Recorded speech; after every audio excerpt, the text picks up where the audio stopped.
Boa noite a todos os nossos amigos ouvintes do vlog do Conde Lupe de Villanueva. Desde já agradeço as doações que recebo e continue ajudando nessa empreitada para a gravação dos nossos conteúdos. Inscreva-se neste canal. Eu fiz uma investigação sobre este vereador de Joinville, o senhor Matheus Batista, e em particular sobre as credenciais dele, já que ele está soltando impropérios contra os nortistas e em particular os paraenses, dizendo que os paraenses vão trazer favela para Joinville ou coisa parecida. E eu confesso que eu fiquei chocado do quanto o MBL se rebaixou de tal maneira que está dando voz a pessoas que têm ódio dos pobres.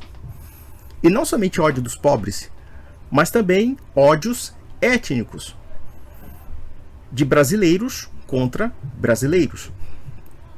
Vejam que aqui eu não estou fazendo algo sensacionalista ou então inventando factoides a respeito dessa polêmica que o próprio MBL criou e que, no meu entender, é bastante surpreendente, uma vez que eles vendem uma retórica liberal ou uma retórica de participar do jogo político e inclusive querem conquistar adeptos do Norte e Nordeste, mas em compensação, quando eles chegam no sul do país, eles dão voz aos piores tipos de preconceitos, aos piores tipos humanos, por assim dizer, para consagrar na política brasileira. O MBL está dando voz a pessoas completamente desprovidas de personalidade, desprovidas de caráter, como também desprovidas de um mínimo de humanidade. Eu confesso que nesse vídeo aí, que acho que pertence ao chamado MBL Dark, né? MBL Dark, ou seja, escuro, e eu acho que realmente é bastante obscuro o vídeo, eu fico perplexo, não necessariamente com certos tipos de opiniões que no meu entender são bastante bizarras, mas sim pelo fato de que certas pessoas que poderiam estar no mínimo no ostracismo, quando não pregando certas políticas que no meu entender são criminosas, estão ganhando voz justamente com uma espécie de ideologia de ressentimento contra determinados tipos de brasileiros, como também determinados tipos de pessoas que são as desvalidas, as desprotegidas, as injustiçadas e as discriminadas. Eu confesso que eu fiquei chocado com a perversão deste sujeito chamado Matheus Batista. É um sujeito que demonstra um caráter muito perverso. E, de fato, a perversão dele reflete na própria lei que ele quer estabelecer em Joinville. Uma lei que transforma não somente paraenses, não somente nordestinos, mas todos os brasileiros como cidadãos de segunda classe que estão numa situação de desigualdade jurídica com o joinvilense, ou o joinvilão, propriamente dito. Então, quer dizer, é uma coisa assim tão maluca, tão insana, mas vejam que o que vocês verão aqui é muito mais insano do que você possa imaginar. É muito mais louco, é muito mais histriônico.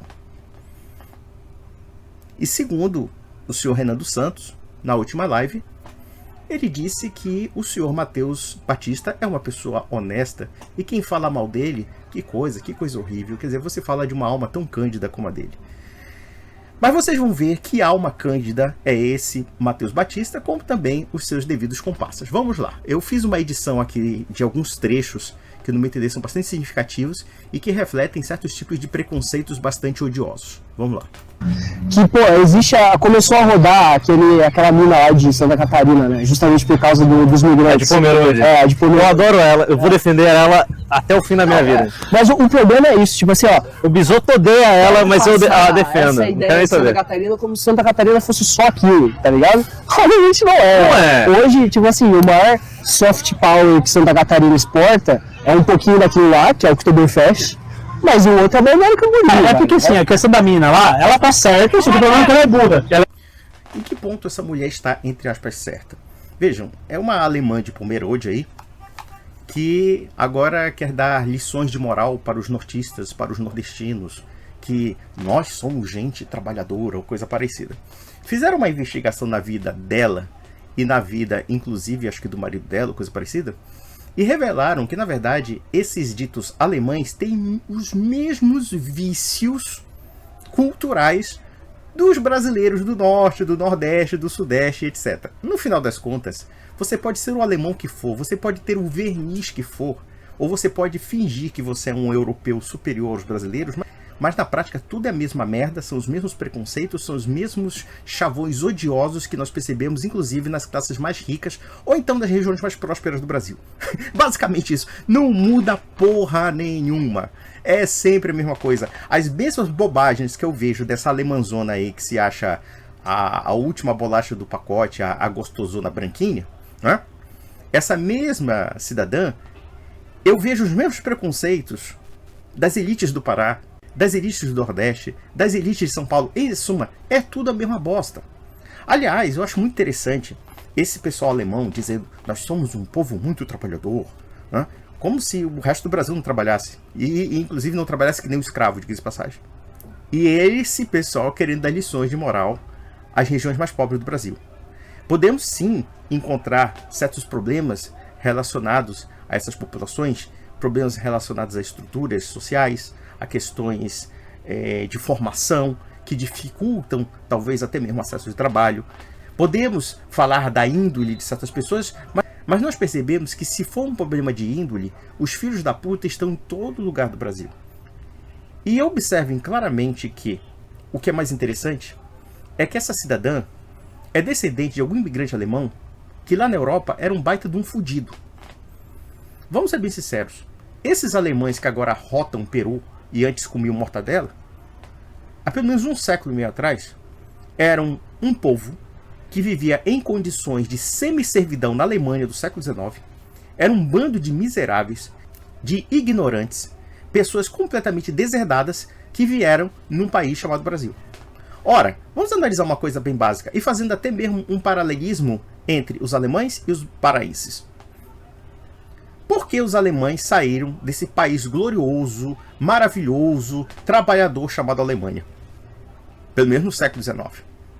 Porque as condições de miséria, as condições de precariedade dos alemães eram muito profundas, e isso sem contar os abismos sociais profundos que os camponeses alemães viviam em relação às elites. Para quem não sabe, até o século XIX, em muitas regiões da Alemanha havia servidão. Quer dizer, em toda a Europa foi abolida. Em Portugal foi abolido, em Espanha, em França, em Inglaterra. Praticamente a servidão já tinha sido extinta. Só na Alemanha, em pleno século XIX, essa alemãzona aí, que se acha gostosona, era descendente de algum servo, de algum aristocrata Junker na Alemanha, e em particular nas regiões da Prússia e assim sucessivamente, nas regiões luteranas da Alemanha. Porque em geral esse pessoal é luterano. Só que era tratado pior do que merda, era tratado tanto quanto poderia ser um escravo brasileiro, tá?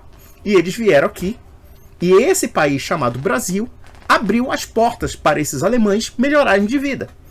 E quando eles chegaram aqui, eles não chegaram, como esses idiotas falam, com estruturas prontinhas. Deram um pedaço de terra aqui, um subsídio acolá, deram algum incentivo, mas no geral, vire-se, vão tocar a vida.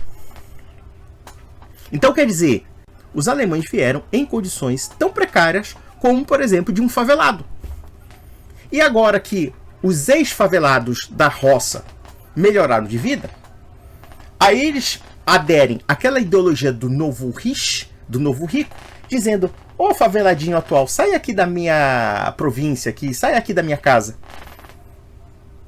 E detalhe, esses alemães, não todos evidentemente, mas muitos desses que acham que a cultura alemã é superior à brasileira e não sei o que, blá blá blá, né, que nós somos superiores, nós somos laboriosos e blá blá, esse tipo de papo furado, esse mesmo pessoal foi beneficiado pelo Brasil profundo. É o Brasil imperial, é o Brasil que tinha uma religião oficial chamada católica, e esse mesmo Brasil deu espaço para vocês prosperarem. No entanto, quando os mesmos brasileiros, só que de outras regiões do país, vão de fato trabalhar com a mesma mentalidade e com o mesmo vigor que até então os alemães fizeram quando deram terras ou deram determinados subsídios para que eles criassem a colonização, aí não, fecha as portas. Sabe por quê? Porque você já é potencialmente um vagabundo. Essa é a lógica dessa alemã. Essa é a lógica, em geral, dessas pessoas aí que estão sentadas bêbadas falando merda, falando besteira. É evidente que dentro de um processo de colonização, dentro de um processo até mesmo de inserção numa sociedade diferente, você vai ter conflitos sociais, você também vai ter problemas de integração. Esses problemas de integração também os alemães tiveram. Vocês acham que não havia também alemães criminosos, alemães bêbados, alemães desdentados, rústicos, grosseiros, assim sucessivamente? Vocês acham que isso não existia? Sim ou não? Claro que existia. Esses problemas da migração são os problemas gerais de todas as migrações. E o que é pior? O que está sendo discutido com esses idiotas não é a migração de estrangeiros para o Brasil, mas de brasileiros em território brasileiro. E eles estão querendo criar mecanismos discriminatórios, querendo colocar cidadãos brasileiros em qualidade de cidadãos de segunda classe, quebrando a Constituição Federal, quebrando a igualdade de todos perante a lei e, de repente, ainda se locupletando. O que é mais absurdo, o que é mais, assim, grotesco. Então a alemãzinha não tem nada a nos ensinar. Faça o seguinte, alemãzinha de Pomerode, deixe da nossa mão. Sabe por quê? Porque foi o Brasil, que não é somente Pomerode, o Brasil que não é somente Santa Catarina, que não é somente Joinville, o Brasil inteiro, Estado brasileiro, deu um pedaço de terra, ou deu um pedaço de chão à tua família de servos lá da Europa, que não estava muito melhor do que os escravos do Brasil. Então deixe de muito cudocismo, porque no final da história, cada um sabe o calo onde aperta no sapato. Então essa palhaçada de dizer nós alemães somos diferentões, não são diferentes porra nenhuma. Vocês eram um bando de semi-escravos lá na Europa, um bando de ferrabrases. É aquela história, o brasileiro próspero tem a mania de absorver todos os preconceitos escravocratas tradicionais da nossa cultura. É incrível isso. É incrível como não muda. É do norte ao sul. E claro, com uma pitada de racismo europeu, com uma pitada de racismo de alemães e assim sucessivamente. Vamos lá. É cringe. O problema é que ela é burra. Aí complica muito o discurso. Não somente ela é burra. Vocês também são meio burros. E eu vou provar aqui como vocês são muito estúpidos. Vamos lá.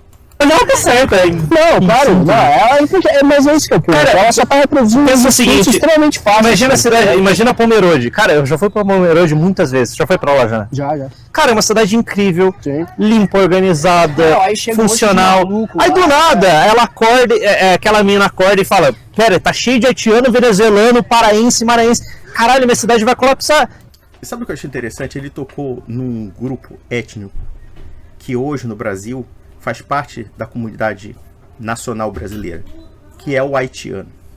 Eu me lembro muito bem que em 2013, 2014, na época da efervescência contra Dilma Rousseff, e que depois levou ao processo de impeachment, a direita brasileira espalhava uma mentira grosseira sobre os haitianos, afirmando que a Dilma Rousseff tinha dado passe livre para esses cidadãos para criar milícias contra a população brasileira. Ou seja, quer dizer, existem realmente problemas políticos no Haiti, de certos grupos, de certas gangues, etc.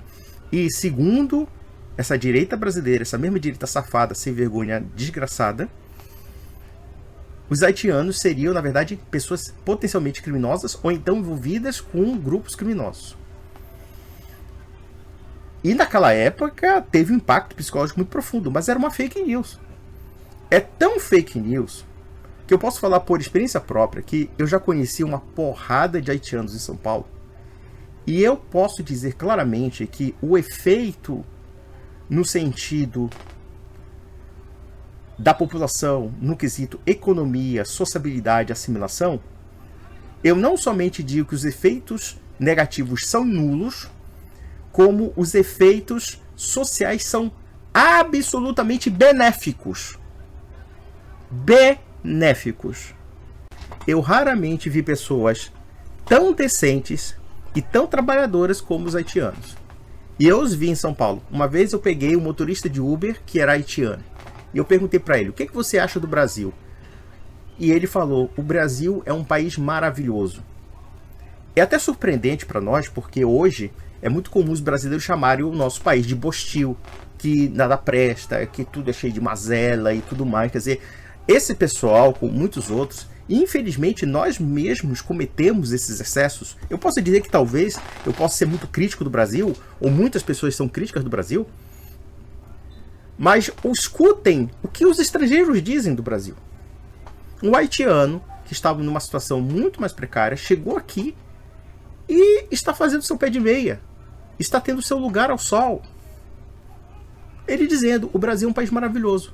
É um país que eu fui muito bem recebido, é um país em que as pessoas me tratam muito bem, é um país que eu não vi discriminação racial, coisa parecida. Ele mesmo dizendo, uma pessoa negra, que ele não encontrou nenhum tipo de discriminação, muito pelo contrário, ele encontrou muita ajuda, inclusive do governo brasileiro. Ele não virou vagabundo, ele não virou ladrão, ele não virou mendigo, ele não virou nada. Ele virou simplesmente um cidadão brasileiro. E você pode ter certeza, este indivíduo é considerado um cidadão brasileiro. Eu acho que ele é um cidadão brasileiro. Na verdade, acima de tudo, ele trata ele como um ser humano. Mas ele, além de ser humano, é um cidadão, é um nacional. Por quê? Porque um imigrante que veio aqui para o Brasil, trabalhou, trouxe sua família, trouxe sua mulher, trouxe seus filhos, enfim, e pronto. Eu encontrei mulheres negras no bairro da Liberdade vendendo calças na rua. Com aquele sorriso bonito daquelas mulheres negras com os dentes brancos, né? Os dentes bonitos. Eu fiquei pensando comigo, esse pessoal realmente vai causar uma guerra civil no Brasil? Só na cabeça de gente muito maluca e muito mal intencionada. O mesmo se pode dizer dos venezuelanos. Em geral, os venezuelanos que eu conheci aqui no Pará, pessoas extremamente dóceis, extremamente amáveis e em muitos aspectos são bem mais amáveis do que os brasileiros. Eu conheço lamentavelmente situações de mendigos venezuelanos, pessoas que estão pedindo na rua, e quase sempre os ajudo quando eu posso. E são aquelas pessoas que, quando recebem uma ajuda sua, eles te agradecem com profundidade nos olhos. Então por que eu vou tratar mal o venezuelano? Por que eu vou tratar mal, por exemplo, o maranhense? O maranhense é um povo trabalhador também.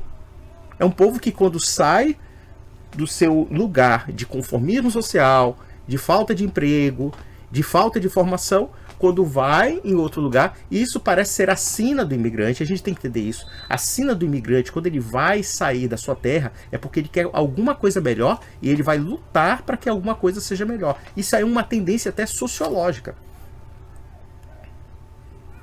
Qualquer lugar onde o imigrante vai, você sempre vai ter, claro, você vai ter 1 ou 2 desajustados, mas você vai ter 10 pessoas excelentes. Vocês acham que a imigração italiana no Brasil, no final do século XIX, no começo do século XX, não teve gente marginal que veio para o Brasil? Bandido, ladrão, estelionatário fugindo do Brasil? Uma porrada de estelionatário, uma porrada de bandidos vieram italianos. Você acha que não veio criminosos alemães também? Vocês acham que não vieram? Claro que vieram. Vieram. Inclusive existem, se vocês pegarem a literatura criminal de São Paulo dos anos 10, dos anos 20, havia, por exemplo, um bandido, um ladrão. Esse italiano, ele não se aposentou, ele estava com 80 anos e já estava roubando. Isso nos anos 70, tá? Nos anos 70, 60. Eu me esqueci o nome dele, acho que era Sanguinetti, uma coisa assim. Era um italiano, ladrão e anarquista. E quando ele justificava a roubalheira dele, ele dizia claramente que a propriedade era um roubo. E ele era anarquista, ele ia pro dom. É muito interessante isso. Aí, quer dizer, a gente fica discriminando pessoas de regiões pobres, de regiões desvalidas, saindo da situação de miséria e de conformidade social. Porque, por exemplo, quando eu vejo muitos parentes que são desocupados ou não querem trabalhar ou coisa parecida, e infelizmente eu vejo isso no estado do Pará, existem inúmeras implicações sociais em torno disso. Não é porque eles são geneticamente vagabundos, não é assim, não é tão simples. Existem situações de precarização social, de precarização de formação, de subemprego, de salários baixos.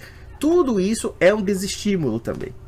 Como existem também problemas de desestruturação familiar, tudo isso comporta a formação do indivíduo. E a gente não pode ignorar isso. Por mais que eu seja crítico do Pará, eu seja crítico, por exemplo, da roubalheira das elites, eu seja crítico da falta de saneamento básico, da precariedade da cidade, né? A cidade é precária? É. Mas muitas cidades brasileiras são precárias. E nem por isso nós temos que fazer um pré-julgamento de que todas aquelas pessoas sejam isso, assado e cozido. Depreciando essas pessoas, ou maldizendo essas pessoas, principalmente quando elas querem trabalhar em outras regiões. Elas querem trabalhar em outras regiões justamente porque elas querem uma vida melhor. Eu já vi muitos idiotas dizendo que os paraenses querem ir para Santa Catarina por causa dos benefícios sociais. Ué, não são vocês que dizem que ninguém quer trabalhar aqui por causa do Bolsa Família? Ora, não seria melhor que ele também vivesse de Bolsa Família, vivesse quase na vagabundagem, como vocês dizem, do que chegar em Santa Catarina e buscar trabalho? Ué, se você vai buscar empregos atravessando 3.000 quilômetros, porque essa deve ser mais ou menos a distância entre Santa Catarina, no caso Joinville e Belém do Pará, mais ou menos 3.000 quilômetros, então é evidente que essa pessoa quer trabalhar, quer melhorar de vida, como o alemão que saiu da Alemanha no século XIX, ou da Suíça, ferrado, ele também queria melhorar de vida. Ele não tinha nada a perder na Suíça, ele não tinha nada a perder na Alemanha, e vieram para o Brasil. Os japoneses também, os italianos também, viviam na mais completa miséria, e vieram num país também que, apesar de pobre, mas tinha condições de crescimento. Vamos lá. Então, óbvio que ela vai ter uma resposta negativa. E ela, por ser uma cidadã de Pomerode, paga imposto de Pomerode, ela, a família dela, todos os conhecidos dela. Cara, esse povo tem que ter o direito de falar: não vai entrar gente aqui. Esse pessoal parte da pressuposição de que qualquer pessoa fora de Santa Catarina ou fora de qualquer município é uma espécie de estrangeiro, e não cidadãos brasileiros, ou mesmo cidadãos estrangeiros que, embora não participando da comunidade política brasileira ou não tendo os plenos direitos de cidadania, mas em contrapartida é aceita a sua permanência no Brasil. Então esse pessoal prega um tal grau de discriminação que mostra a perversidade mental dessas pessoas. Ou seja, para eles, se sair do padrão branco, loiro de olhos azuis e organizadinho de Pomerode, né? Ou seja, pessoas estrangeiras, pessoas com uma pele mais escura, brasileiros, no caso, que são, entre aspas, mais pobres ou menos instruídos ou coisa parecida, então essas pessoas têm que ser tratadas como cidadãos de segunda classe, ou então como criaturas estrangeiras ou criaturas forasteiras que estariam ameaçando a paz de Pomerode, a organização de Pomerode, né? O exemplo alemão de Pomerode, assim suavemente. Ah, cara, vá a merda, porra. Essa cidade, ela é boa porque ela tem 30 mil habitantes. Ela não precisa ter 60 mil, 100 mil. Vai trazer problema de metrópole. É evidente que, quando nós observamos a questão do fluxo populacional, o poder público tem que intervir no sentido de encontrar uma melhor distribuição da população em relação às cidades. Mas isso não implica necessariamente criar normas restritivas da liberdade de vir do cidadão. Existem inúmeras políticas que podem ser realizadas no sentido de não somente absorver uma população que vai para uma determinada região, como também saber criar incentivos para que haja uma melhor distribuição da população em várias cidades do Brasil. Então, a solução que eles apresentam não somente é uma solução simplista, como também uma solução aberrante, que só seria aceitável dentro de um regime totalitário, dentro de um regime ditatorial, em que o fluxo de liberdade de vida das pessoas seria regulamentado e seria decidido pelo próprio Estado. É interessante que esse pessoal tenha uma retórica liberal, uma retórica de economia de mercado ou coisa parecida, mas eles não se dão conta de que, se hoje as pessoas estão em Pomerode, é justamente pela oferta de empregos que provavelmente essa cidade oferece, e que, portanto, talvez todos os catarinenses suprimam essa oferta de empregos. Ou então, mesmo partindo da pressuposição de que possa haver uma suficiência de empregos entre os catarinenses, no entanto, é interessante para outras regiões do Brasil que eles mudem de cidade ou mudem de região por uma condição própria de melhora de vida. Isso não constitui em si um problema. Vejam que, dentro da lógica desse pessoal, afirmando que, olha, essa localidade quiser, ninguém vai ser aceito, então, meus amigos, vamos fazer o seguinte: vamos expulsar uma boa parte da população de São Paulo, vamos expulsar uma boa parte da população de Belém, vamos expulsar a população de boa parte do Brasil, porque boa parte do Brasil foi construída por fluxo migratório e, para o bem ou para o mal, com problemas de favelas, com problemas de inchaço das cidades, essas pessoas estão morando lá, e só há uma resolução realmente factível para que haja por assim dizer, um desinchaço das cidades, que é o quê? Simplesmente ter um processo de realocamento dessas pessoas e também de incentivos econômicos, incentivos estruturais para que elas morem em cidades mais condignas e cidades também que tenham condições para que as pessoas tenham uma qualidade de vida.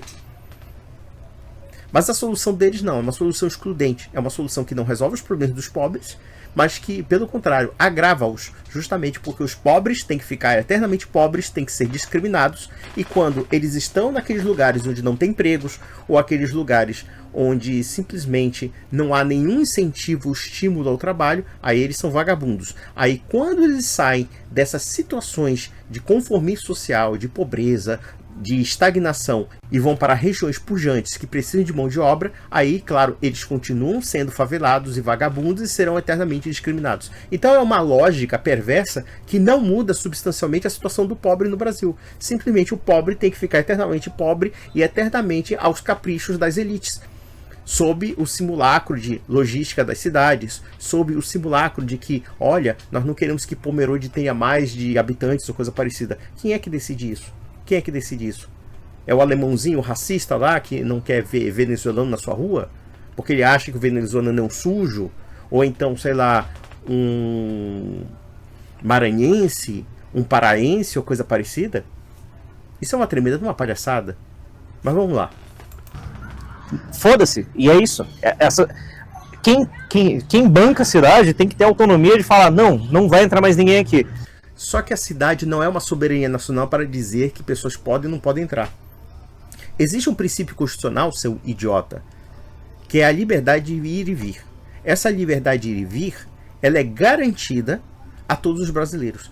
Todos os brasileiros podem morar em qualquer lugar que lhe convenha. Se eu quiser morar hoje em Santa Catarina, eu pego um avião, vou para Santa Catarina, tento arranjar um emprego e arranjar uma casa. É simples assim. E foda-se se você é de Pomerode, foda-se se você é, sei lá, de Floripa, se você é de Joinville. O município não tem esse poder. Não tem esse poder de exclusão de certos cidadãos ou tratar certos cidadãos brasileiros como figuras de segunda categoria. O município não tem esse poder. O município é tão somente uma autonomia política que implica buscar a resolução dos problemas da localidade. Essa resolução implica tão somente um aspecto eminentemente administrativo. Não implica restrição das liberdades civis, não implica exclusão de pessoas do Brasil que possam morar lá. Isso não é competência do município. E não somente não é competência, como a política que vocês propõem é uma violação das liberdades individuais. Simples assim. Vamos lá.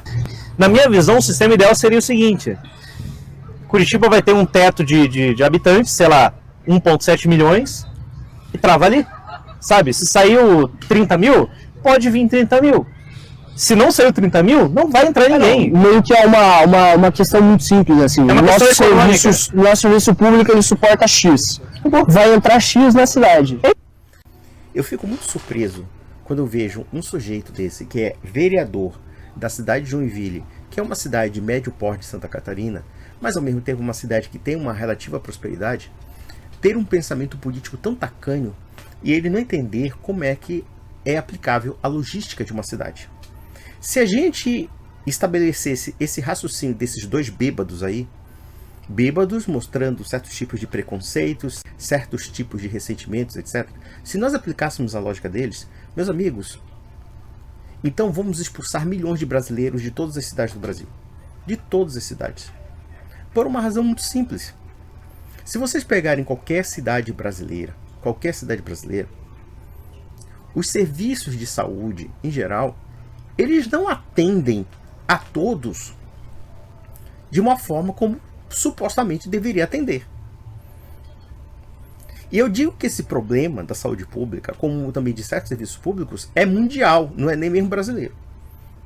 Existem serviços europeus, por exemplo, na Inglaterra, outros demais serviços, que você vai ter que esperar fila para ser atendido.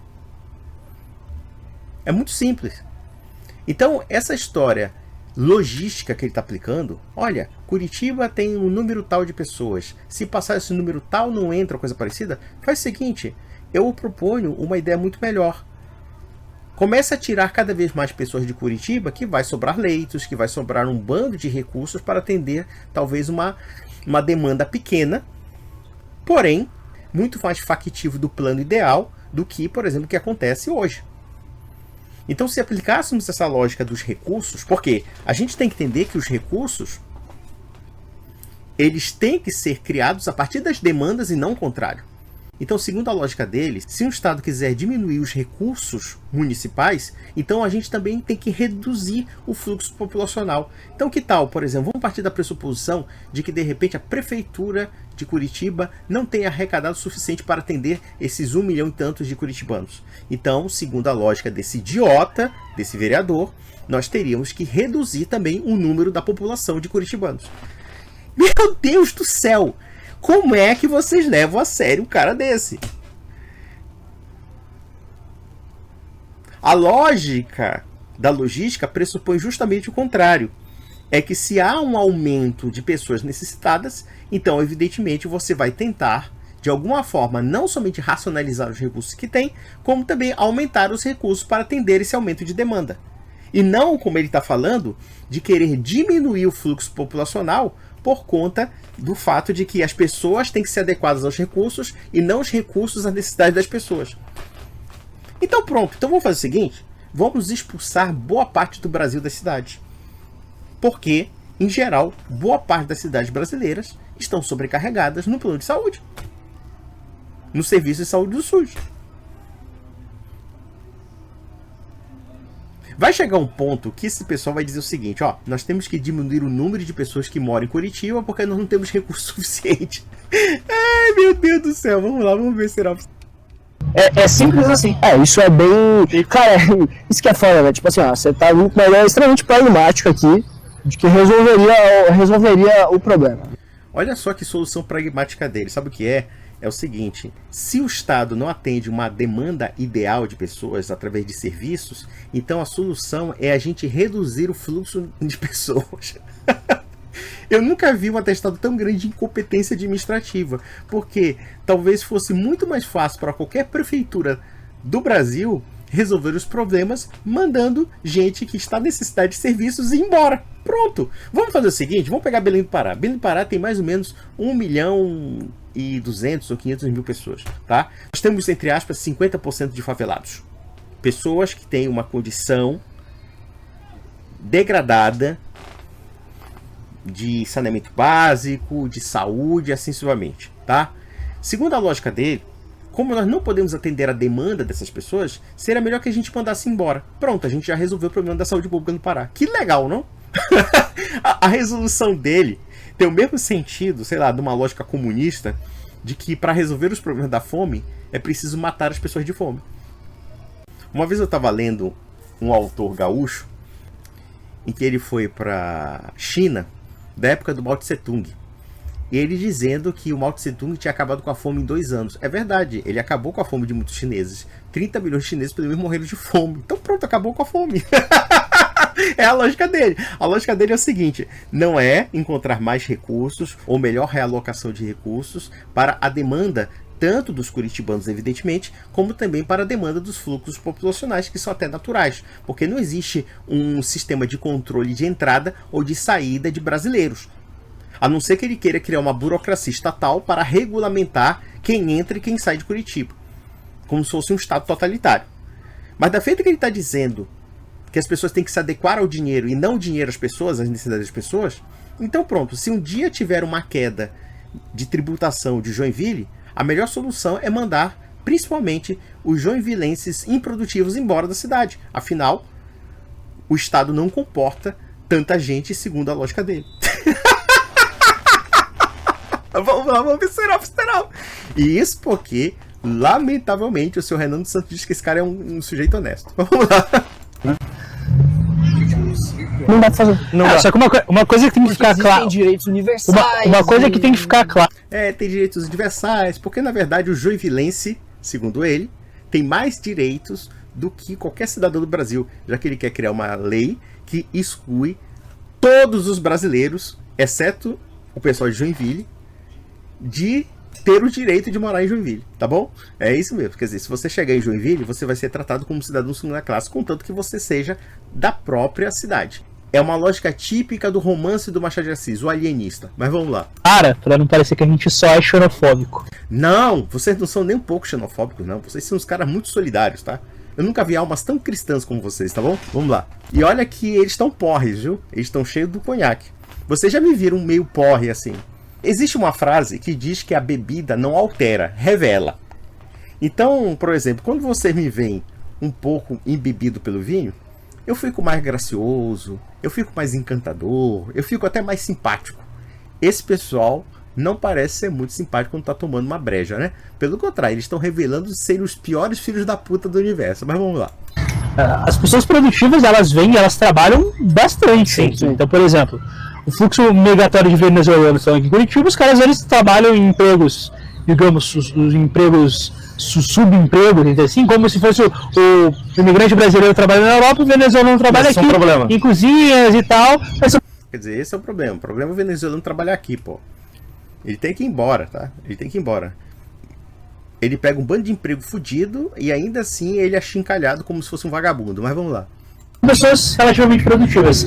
Pessoas que vêm por exemplo, a doutora Ives, grande doutora Ives, uma militante nossa aqui, ela é médica, veio do Maranhão e é uma pessoa muitíssimo inteligente e contribui muito para a sociedade curitibana.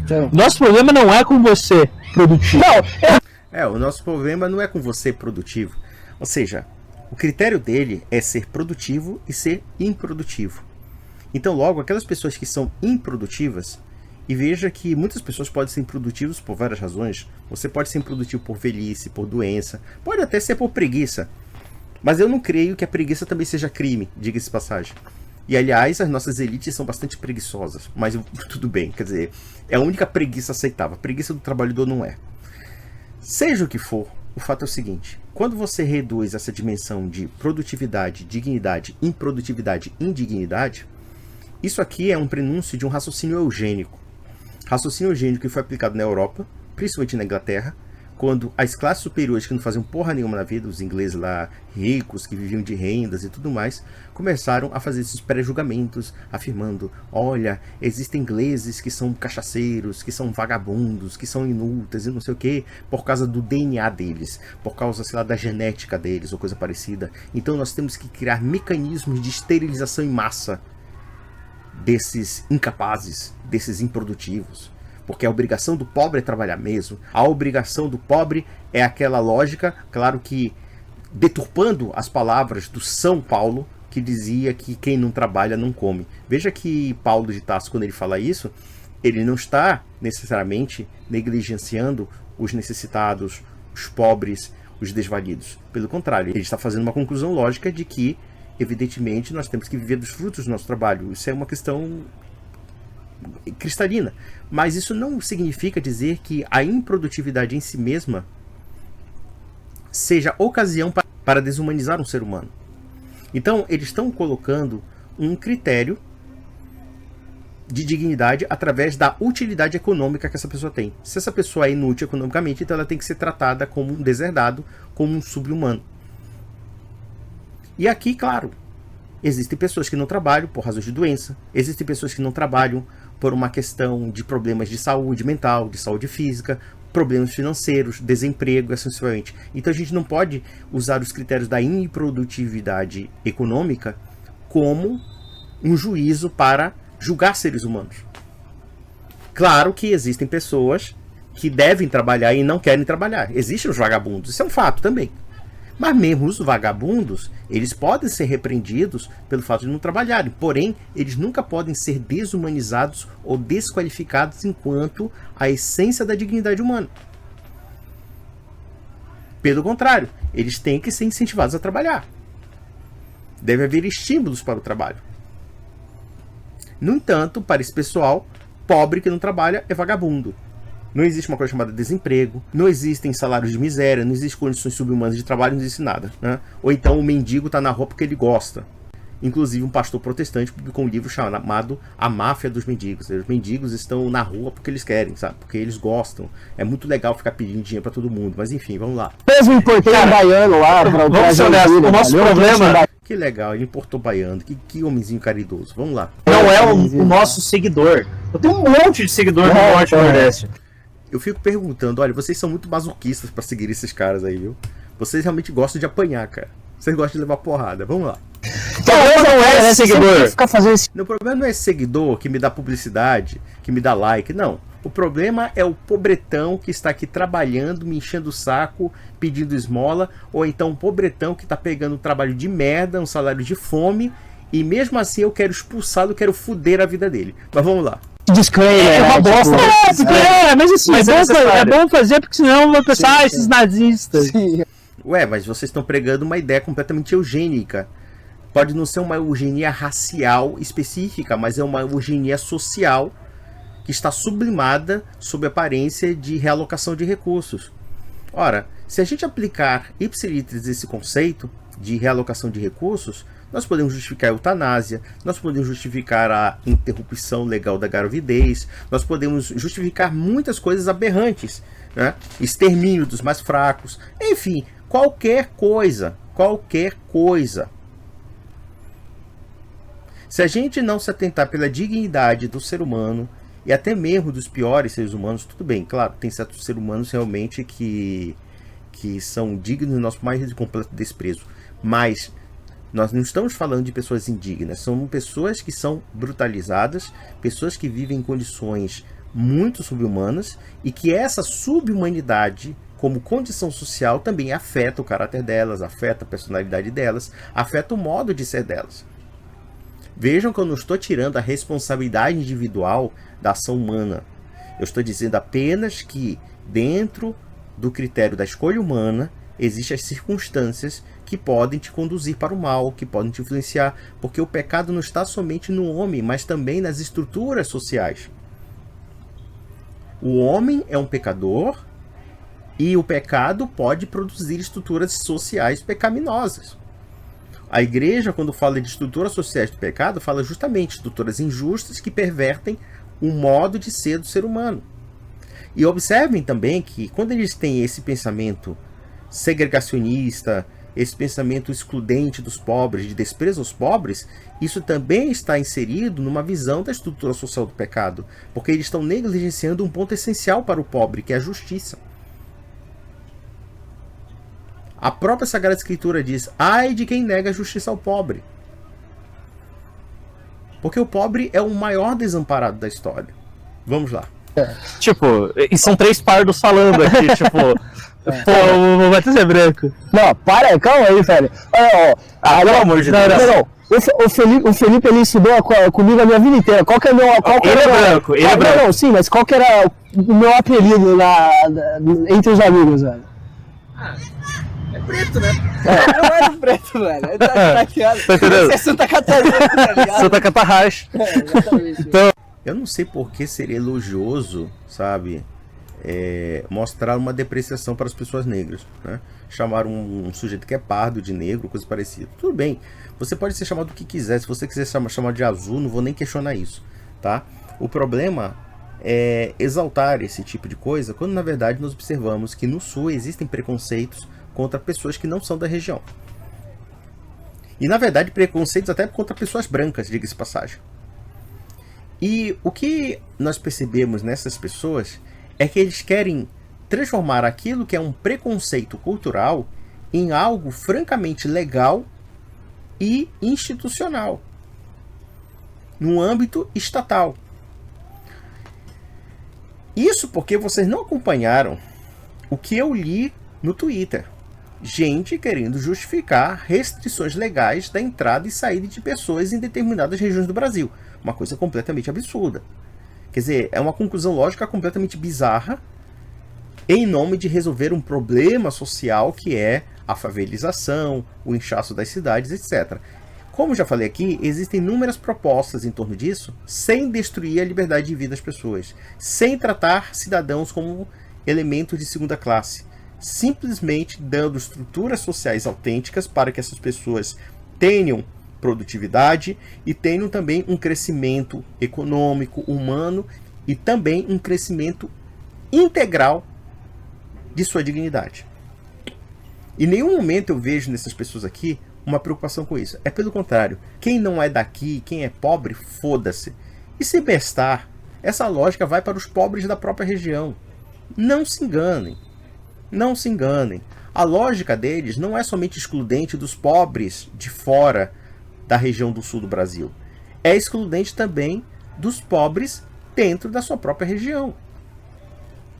Porque, na verdade, eles estão estabelecendo critérios que são excludentes até mesmo para os catarinenses, até mesmo para os gaúchos, como também para os paranaenses. E quando nós lembramos que o maior fluxo hoje em Santa Catarina é de gaúchos, paranaenses e paulistas, então vocês podem ter certeza de que, na verdade, eles estão preconizando um ambiente cultural, legislativo e político de hostilidade até mesmo os estados vizinhos. Até o paranaense, até o gaúcho, até o paulista podem ser discriminados. Olha só o grau de loucura dessas pessoas, tá? Vamos lá. Assim, a gente sabe qual é a solução, só que a solução está muito distante. Ela é impossível. O que a gente pode, o que a gente está começando a fazer é abrir, enfim, tirar essas amarras, esses medos e começar a levantar essa discussão. Porque... vocês vão perder a vergonha de serem filhos da puta.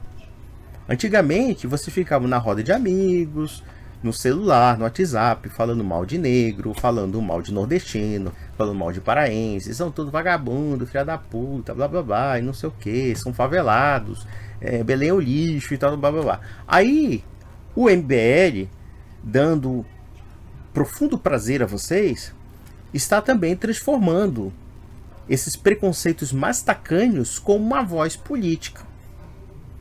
Agora eu fico pensando com meus botões, né? Se os nortistas e os nordestinos são mal vistos, e observem que eles querem imitar muito a direita europeia nesse sentido, porque eu vi muito desse grupo fazendo assimilações entre os nordestinos e os nortistas com os muçulmanos da Europa. Se existe um elemento mistificador do êxodo muçulmano na Europa, é a ideia de que a Europa será muçulmana, que é uma das coisas mais ridículas que a gente pode elucidar no sentido tanto sociológico como no sentido econômico, no sentido inclusive espacial. Pois se nós observarmos alguns países da Europa onde há certos grupos muçulmanos, a faculdade que os muçulmanos têm de apitar na política europeia é simplesmente nula. É um povo abertamente marginal. E mais além, sempre tem aquela teoria de que os muçulmanos têm mais filhos do que os não muçulmanos, assim sucessivamente. Olha, se existe algo que o Islã hoje em dia sofre na Europa, é o processo de secularização. E vejam mais, esses radicaizinhos muçulmanos que dizem que vão implantar a Sharia na França, na Inglaterra, aí você tem o primeiro prefeito muçulmano de Londres. Aí o pessoal acha que Londres vai virar Arábia Saudita, sabe? Quando você vê, o muçulmano é uma figura completamente secularizada, aceita todo o jogo da estrutura social, política, cultural europeia. Ou seja, existe um processo de assimilação do muçulmano ao secularismo. E, no entanto, eles sempre vão bradar um inimigo externo. A direita, tanto em escala europeia como em escala brasileira, precisa bradar um inimigo, uma ameaça fictícia. Podem ser os haitianos, que, segundo uma certa teoria, foram cooptados pela Dilma para fazer milícias contra os brasileiros. Ou então os venezuelanos, ou então os sírios, refugiados da guerra civil. Eu já vi gente pressupondo que deveríamos fechar a porta aos sírios porque eles são islâmicos, e logo se eles são islâmicos, eles são terroristas. E assim sucessivamente. Mas eu fico assim, cá com meus botões. Coitado do Ricardo Almeida. Ricardo Almeida, você é uma das criaturas mais inteligentes do MBL. Mas você tem 3 defeitos que parecem ser fatais para essa turminha que está debatendo sobre migração. Como também você tem os 3 maiores defeitos de qualquer direita xenofóbica, nacionalista ou então regionalista e racista. Sabe o que é? Você é pardo, você é nordestino e pior, você é muçulmano, cara. Você tá ferrado, meu filho. Você tá ferrado. Mas vamos lá, vamos lá. Eu acho que existe um certo tabu nesse tipo de discussão, e o nosso trabalho como influenciadores políticos é a gente pautar esse tipo de coisa. É claro, antigamente era tabu ser racista, agora nós temos que ser racistas declarados, tá? A gente tem que falar mesmo, olha, paraense não tem que pisar aqui, nortista não tem que pisar aqui, né?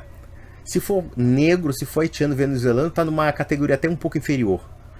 Se bestar, como eles estão falando, claro que isso aí, evidentemente essa legislação, ela não foi criada contra os gaúchos, contra os paulistas, os paranaenses, embora haja ressentimentos. É um jogo de ressentimentos mútuos ali. É evidente que se esse bonitão aí direciona sua bateria contra as pessoas que são do norte do Brasil, então, necessariamente, embora ele queira ser um racista democrático e afirmar que essa lei também se aplica aos gaúchos ou paulistas e paranaenses que querem entrar em Santa Catarina, no entanto, é claro que essa legislação, que vai ser julgada arbitrariamente conforme os critérios administrativos de Joinville, e isso será direcionado tão somente aos nortistas e principalmente aos nortistas pobres. E eles vão fazer vista grossa para os gaúchos, vista grossa para os paranaenses ou vista grossa para os paulistas. Eles vão dizer, não, mas os paulistas têm dinheiro, os paulistas têm educação, os gaúchos têm educação, os paranaenses têm educação, mas os paraenses, os nordestinos, ficam ali no seu cantinho de senzala. Essa é a lógica dele. Vamos lá. De começar a discutir, que obviamente vão chamar a gente de xenofóbico, de nazista, de fascista, da puta que pariu no começo. Ué, mas infelizmente existem grupos simpáticos a movimentos fascistas de matriz racialista no Rio Grande do Sul. Tanto existem que vocês estão politizando um discurso que até então era marginal. E o MBL está se prestando essa bela de uma merda, sabe-se lá por quê. Na verdade eu sei, é que eles querem ganhar votos, eles querem ganhar público de gente que pensa dessa maneira. Para o Norte e Nordeste é um cheque em branco. Para o Sul é também outro cheque em branco. Para o Sudeste é outro cheque branco também. E aí o MBL fica jogando para a plateia para ver qual ele vai assinar o cheque. E eu digo, o MBL, ao que me parece, vai assinar o cheque por São Paulo. Porque, na verdade, eles são apenas um grupo paulista e não somente um grupo nacional. E para isso estão se alinhando a esses idiotas que agora soltam um bando de impropérios e que, na verdade, não tem resolução alguma concreta para resolver os problemas tanto do Brasil como mesmo de Santa Catarina. A resolução deles é simplesmente atiçar o preconceito da população contra as novas levas de imigrantes. Só isso. E esse sujeito acabou publicizando como dando força política a um conjunto de preconceitos odiosos que podem ser extremamente danosos àquelas pessoas que hoje moram em Santa Catarina. Vamos lá. E o ponto assim, é, tipo, quem que vai chamar? É gente de fora.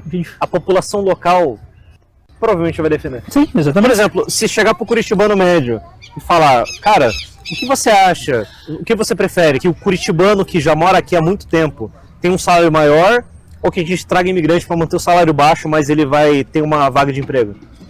É bom pra mim, Júnior. Olha só que coisa mais maluca. Ele está dizendo o seguinte, que o trabalhador de fora tem que ser tratado de uma forma diferenciada com relação ao trabalhador que mora em Curitiba, ou que vive em Curitiba, ou que nasceu em Curitiba. Eu queria saber que critérios objetivos ele poderia avaliar, já que existem muitos moradores atualmente em Curitiba que não são curitibanos. Então, de uma hora para outra, vai se criar critérios discriminatórios de trabalho em que os curitibanos terão, entre aspas, salários artificialmente mais elevados do que os não curitibanos. E isso sem prejuízo do fato de que, se fosse proibido dar salários de acordo com o mercado para os não curitibanos ou para essa leva, obrigando talvez que os curitibanos só pagassem para curitibanos, além da quebra da legalidade constitucional e da quebra até mesmo da liberdade econômica, uma vez que qualquer pessoa pode contratar outra, eu posso contratar um paraense, eu posso contratar um paulista, eu posso contratar um gaúcho e etc. Quer dizer, nós temos aqui duas quebras de liberdades. A liberdade econômica, que é a liberdade de contratar, pelo que me parece razoável, e a liberdade de ir e vir do cidadão. E isso sem prejuízo da terceira liberdade, a liberdade de buscar um bom emprego. eu diria que Curitiba ficaria uma cidade artificialmente muito cara e muita gente iria embora de Curitiba. Pelo menos isso é uma conclusão que podemos chegar. Vejam que esse pessoal diz assim, nós não somos xenofóbicos. Não? Como não, cara? Vocês estão querendo colocar Curitiba ou então Joinville como elementos à parte do Brasil. Como se fossem elementos estrangeiros. E os cidadãos de fora devem ser tratados como cidadãos de segunda classe.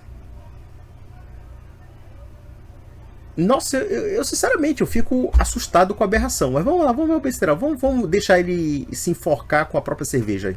Se vocês acham que ouviram coisas mais aberrantes, escutem esse trecho desse vídeo. Vamos lá. Só que, cara, ele também tá ficando puto com essa parada de morador de rua e segurança pública ameaçando a piorar em Santa Catarina. E ele, cara, ele já fala, não, tem que matar bandido mesmo. E assim, esquerda, a questão do retrato social do, por exemplo, morador de rua, é uma coisa que eu esqueci de falar. A gente fez meio que um censo informal, a gente saiu nas ruas perguntar e tal, a gente foi em reunião na secretaria, e assim, 70% da população de rua de Curitiba não é composta por curitibanos ou quiçá paranaenses. Sim, sim. Veja a lógica desse estrume que vocês do MBL elegem como um vereador honesto. Ele está fazendo uma falsa assimilação entre morador de rua e bandido. E ele está falando que alguém de esquerda que defendia essas pessoas agora está mudando de ideia, que bandido bom é bandido morto. Quer dizer, na lógica dele, o fato de você ser pobre, de você ser mendicante, ou de você estar numa situação de penúria social, é prova evidente de que você é um vagabundo ou um criminoso em potencial. E que, portanto, a polícia pode usar da mais extrema arbitrariedade para eliminá-lo fisicamente. E é interessante aqui que os preconceitos pelos quais eles se utilizam são o preconceito contra o forasteiro e principalmente o preconceito contra o pobre. Então, o pobre é potencialmente sempre um mal. Nunca há, na verdade, uma resolução ou uma busca de uma resolução para melhorar a vida das pessoas ou para tirá-las da miséria e da penúria. Não. Nós temos que criar mecanismos excludentes ou mecanismos destrutivos contra essas pessoas. Tá? E vocês vão ver aqui em outros trechos qual é a solução para os mendigos ou para os moradores de rua, como você queira chamar, de Curitiba e de outras cidades do sul do Brasil. Né? Vamos lá. Então, assim, Insalubre. a migração ela influencia diretamente na questão da população em situação de rua. Sim. Eu não sei o que você vai achar, mas eu sou favorável para uma medida extrema, fechar a FAS aqui em Curitiba. Claro, Fecha. A FAS tem que fechar. Tem que acabar. Tem que fechar e assim, até uma coisa polêmica que a gente estava tentando fazer no começo do ano era a gente precisa fechar a FAS ou fechar algum serviço da FAS, pode até manter como instituição para fazer um serviço ou outro. Eu não discordo que você deva fazer distribuição de marmitas, por exemplo. Não, eu discordo. Eu só acho o seguinte, se você centraliza a marmita, você faz um cadastro único, onde o morador em situação de rua, para ele ter acesso a um desses serviços, ele precisa estar num cadastro único, onde a gente vai verificar se ele não tem antecedente criminal, se ele não é foragido da justiça. Eu vou mais longe. Perfeito, né? Veja uma coisa interessante. A FAS é uma entidade da Prefeitura de Curitiba que atende pessoas em situação de vulnerabilidade, inclusive em situação de fome. O que eles estão discutindo é o seguinte: a Prefeitura de Curitiba não tem que dar mais comida para pobre. Simples assim. Pessoas que estão numa situação de miséria, pessoas que estão numa situação de fome, não tem que ter auxílio do Estado, tem que se ferrar. Segundo a lógica dele, 70% das pessoas de Curitiba que são pedintes ou que são mendigas são pessoas de fora da cidade. Observem que eles estão falando de paranaenses. Ou seja, essas pessoas com certeza que estão em Curitiba são pessoas de cidades que são consideradas mais pobres do Paraná e que vão para Curitiba, onde há maiores recursos e maiores logísticas para serem atendidos. Então, logo, quer dizer, não basta somente discriminar o paraense, não basta somente discriminar o nordestino, tem que discriminar também os pobres do Paraná de outros municípios. E para isso, para repelir os mendigos e para repelir os pobres, então destrua os serviços sociais para os pobres. Olha só que bizarrice. Vamos aplicar essa lógica, por exemplo, de pessoas que por inúmeros problemas estão nas ruas. Mas eu não diria somente pessoas que estão nas ruas, mas também pessoas que estão desempregadas e que precisam de auxílio do governo para comer. Segundo a lógica dele, 70% dos mendigos, dos pedintes, são de fora de Curitiba. E os 30% restantes, quer dizer, são de Curitiba. Então, sacrifique os 70% e sacrifique também os 30% que estão dentro de Curitiba. Não tem que dar comida, segundo esse bonitinho desse vereador aqui que quer excluir brasileiros pobres de Joinville. Esse balofo aqui, idiota, está dizendo o seguinte: vamos acabar com a Cefaz? Ou então vamos criar critérios discriminatórios, fazendo pré-julgamentos sobre os pobres se eles são bandidos. Eu pergunto para vocês uma coisa. Quer dizer que para você comer, você tem que provar que você não é criminoso.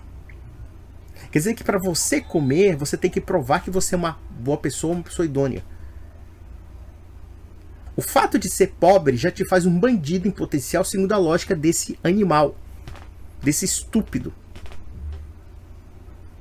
E aí o MBL restaurou o grande debate, o fluxo populacional, o fluxo migratório.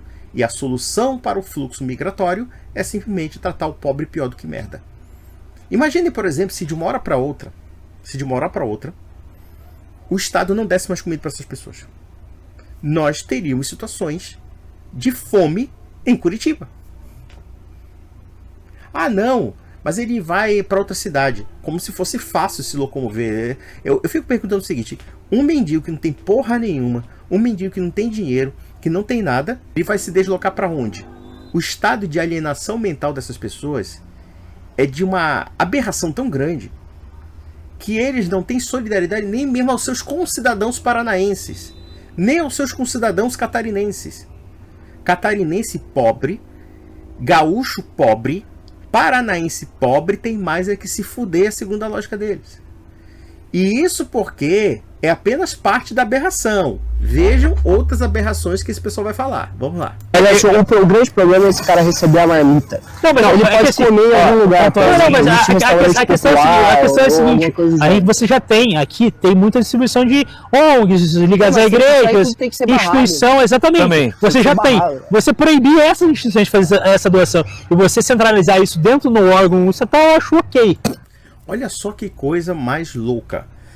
Esse gordo idiota está dizendo o seguinte, que a caridade privada tem que ser proibida. Ou seja, a Igreja Católica tem vários serviços sociais de amparo aos pobres. As igrejas evangélicas, acredito que algumas também fazem isso. Algumas ONGs também tratam do mendigo, de dar suporte psicológico, de roupas e assim sucessivamente. Ele está dizendo o seguinte: não tem que dar nada. Tem que se proibir a igreja de fazer a caridade. Isso também poderia ser aplicável a um indivíduo fazer a caridade, já que se uma instituição faz a caridade, então o indivíduo faz a caridade. Sabe o que ele vai nos propor? O Estado monopolizar, entre aspas, a caridade para restringir cada vez mais a caridade. Quando ele está dizendo assim que, olha, dar comida para o mendigo é um incentivo a ele ser mendigo. Então nós temos que levá-lo a mais completa fome para que ele realmente busque condições de trabalhar. Essa é a lógica deles. E eles querem, inclusive, que o Estado monopolize a caridade para restringir cada vez mais a caridade. Vocês já viram que coisa mais absurda? Primeiro, você tem proibição da liberdade de vida dos cidadãos. Segundo, a proibição de empregos. Os empregos têm que ser restritos a uma categoria de pessoas, né, forçando um aumento artificial de salários. E agora, nós temos uma regulamentação e proibição da caridade privada. É isso mesmo que você está falando, Renan dos Santos, que esse pessoal é sério? Você precisa do voto dessas pessoas, cara? Você precisa se rebaixar esse nível? Olha, eu nunca vi uma coisa tão aberrante na minha vida. Acho que só os bolsonaristas conseguem ser tão aberrantes. E agora nós temos o MBL que conseguiu superar os bolsonaristas em matéria de loucura. Vamos lá, vamos lá. Eu acho assim, eu proíbo a distribuição de marmita por ONGs, instituições ligadas a igrejas e cacete A4 e falo, olha, a população que está em situação de rua não vai morrer de fome porque ela vai ter acesso, Cara, a uma marmita distribuída pela FAS, por exemplo. Sabe o que eu acho muito interessante? Esse pessoal alega claramente que existe um problema de fluxo populacional que vai sobrecarregar os sistemas de benefício social. Mas a tese dele, na verdade, sobrecarregaria o Estado. Porque vejam, você tem inúmeras associações privadas, voluntárias, ajudando as pessoas pobres, ajudando as pessoas a comerem, as pessoas a se manterem e etc. Aí sabe o que ele está falando? Olha, nós vamos proibir todo mundo de contribuir. Agora só o Estado contribui.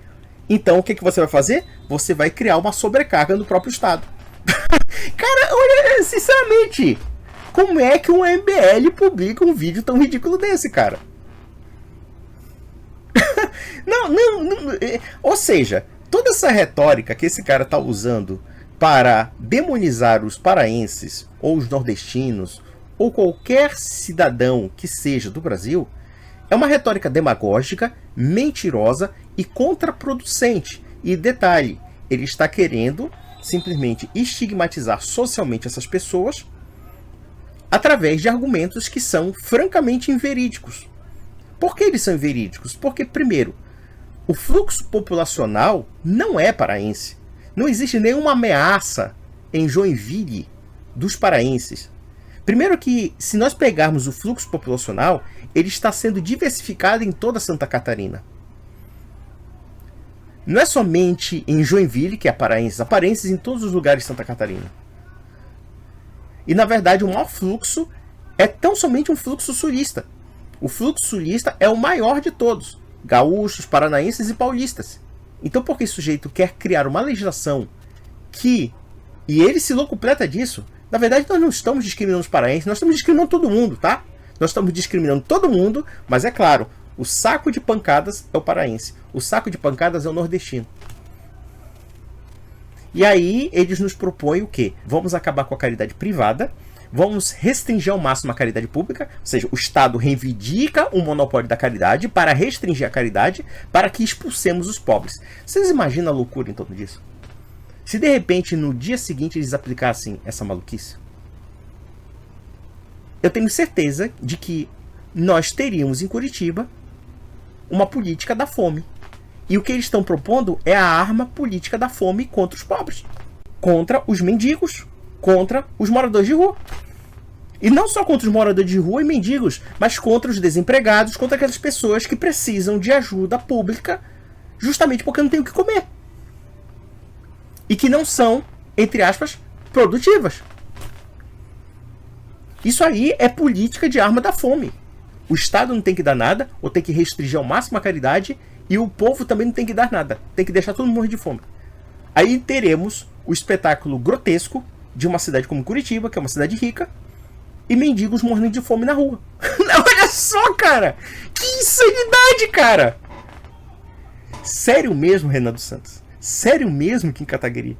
Sério mesmo, Arthur Duval? Vocês estão de sacanagem com a gente, cara. Não é sério isso aqui. Não é sério. Vocês podem até achar que esse playboyzinho aí, falando que o Pará é um lixo, que o Pará é assim, assado cozido, tá? Vocês podem achar até aberrante. Mas quando você vê esse vídeo, a coisa começa a piorar ainda. Começa a piorar. Eu não acreditei quando eu vi esse vídeo. Quer dizer, eu tive que ver algo que não pode ser desvisto nesses olhos que a terra há de comer. Mas vamos lá. Vamos ver, pessoal. Só que pra ela pegar essa marmita, ela tem que cumprir todos os requisitos que vão fazer ela ter uma... Eu acho assim. Para você comer, você tem que entrar em todos os requisitos burocráticos do Estado, tá? O Estado vai criar um bocado de empecilho para você comer, tá bom? Cara, nossa, isso é muito surreal, cara. É muito surreal. Vamos ver, será? Eu tenho que ponto, mas assim, ó, ele não pode receber a marmita. E como eu disse, ele troca a marmita na boca por droga. Claro, sempre aquele estereótipo. Se o paraense é um favelado, é um bandido em potencial em Joinville, então logo o mendigo também é um bandido em potencial, que, dependendo das conjecturas, pode ser abandonado, pode se deixar morrer de fome, ou pode simplesmente chamar a polícia para matar. Afinal, ele também é um vagabundo em potencial. E vejam, se você recusa certa ajuda a uma pessoa que está com fome, e você ainda proíbe a população de ajudar essa pessoa que está com fome, sabe o que vai acontecer? Essas pessoas não terão outra opção senão assaltar, senão roubar, justamente para sobreviver. Aí sabe o que ele vai falar? Ele é um vagabundo, tem que matar esse cara. Essa lógica desse cara, sinceramente, isso é uma lógica de um psicopata. Isso é uma lógica de uma pessoa doente. E esse cara tá bêbado. Como outros aqui estão tudo bêbado. Aí eu fico perguntando com meus botões, porra, eu que sou bêbado mostro ser um cara tão bonzinho, e esse cara é bêbado e mostra ser um baita de um filho da puta, porra. Não, mas ele não, ele vai comer, ele vai sentar, ele vai comer e ele vai embora. No máximo. É um restaurante social. No máximo, tá? Ele vai ser como se fosse um bicho, sabe, um cachorro, que você dá um pratinho de comida e depois, vai embora, vai embora, vai. E isso quando você não usa o instrumento da arma política da fome contra, evidentemente, os não curitibanos. Que podem ser paranenses de Paranaguá, de Morretes, de Antonina, pode ser de um buraco do Paraná, porque existem regiões pobres do Paraná. Mas não se aveste, viu, paranaense pobre? Quando você for a Curitiba e você encontrar esse pessoal administrando a prefeitura de Curitiba, você não vai ter nenhum prato de comida, tá bom? E não só isso, se de repente no município do Paraná não tiver um sistema de saúde adequado, se você procurar um sistema de saúde adequado em Curitiba, sabe o que eles vão dizer? Você não é daqui, então morra. É essa a lógica deles, tá bom? Eu posso ser mais escroto, porque é o seguinte... Mais escroto do que você já é, cara? Olha, acho que muita gente já percebeu realmente que você é um cara muito escroto. Mas vamos lá. Sinceramente, eu quero que o mendigo se foda. Eu quero que o mendigo se foda. Isso pode ser aplicável a uma boa parte da população brasileira. Porque se nós analisarmos os salários que muitos brasileiros recebem, eu acho que a distância entre eles e um mendigo talvez seja a distância de quem trabalha e de quem não trabalha. Porque esse pessoal que hoje trabalha que nem um condenado no Brasil, que tem salários muito ruins, que tem uma vida muito estafante, que tem poucos recursos, entre outras coisas, tem pouco poder de consumo e etc. Quer dizer... Na lógica desse bonitão aí, tem mais é que se fuder. Tem mais é que se fuder. Mas isso aí é o projeto nacional do MBL, segundo consta, né? O Renan, nós seremos um partido nacional. O Matheus Batista é uma alma honesta e cândida. Mas vamos lá. A minha preocupação não é com o mendigo. A minha preocupação é com a criança curitibana que não tem merenda adequada. Olha só que coisa interessante. O cara tá criticando a falta de merenda adequada, tirando a comida do mendigo. Não é sério. Mas não é na coisa séria. Não é sério. Mas não é sério isso, cara. Não é sério. Você acha mesmo, filho? Deixa eu falar uma coisa, idiota. Você acha mesmo que essa criança curitibana não pode ter um pai que é um mendigo? Pode ser com problema de alcoolismo, pode ser problema de drogas ou coisa parecida? Então é o seguinte, você quer que o pai dessa pessoa se foda. Você quer que a mãe dessa pessoa se foda. Eu não entendi esse tipo de discernimento. Porque, segundo a lógica dele, todo mendigo não é curitibano. Se a gente analisar pela estatística dele aí, fajuta, diga-se passagem, que ele foi perguntando de pessoa por pessoa... Então, até mesmo o mendigo curitibano está nessa linha do não curitibano. Então, nós temos dois aspectos do sub-humano. O sub-humano fora de Curitiba e o sub-humano dentro de Curitiba, por analogia, pelo fato desse sub-humano de Curitiba ser tão pobre quanto o que está fora de Curitiba. E, como ele diz, ele quer que todos se fodam. Então, o que significa um mendigo se fuder? É levar a bala da polícia porque ele roubou um prato de comida. Ou então simplesmente morrer de fome na rua. Morra de fome, porra. Não tem que dar comida pra você. Você tem mais é que se ferrar mesmo. Você é mendigo porque você quer, entendeu? Vamos lá, vamos observar. Tipo, o bairro mais pobre aqui de Curitiba, uma comunidade ali que tem crianças fudendo. É isso que a assistência social tem que botar a mão. Eu não entendi essa distinção entre o mendigo e entre o favelado que ele tá colocando. Porque muitos mendigos vivem na favela, são saídos da favela e vão pra rua por inúmeras razões aqui que são milhares assim. Existem mendigos que são favelados, ou pelo menos que tem uma casa na favela, e vão para a rua pedir prato de comida justamente porque não tem emprego. Cara, eu fico impressionado com o estado de alienação mental dessas pessoas. Essas pessoas realmente não têm contato com o mundo real. Não tem contato com o mundo real. Entendeu? É uma coisa assim que mostra assim, a nossa disparidade entre as elites e o povo, sabe?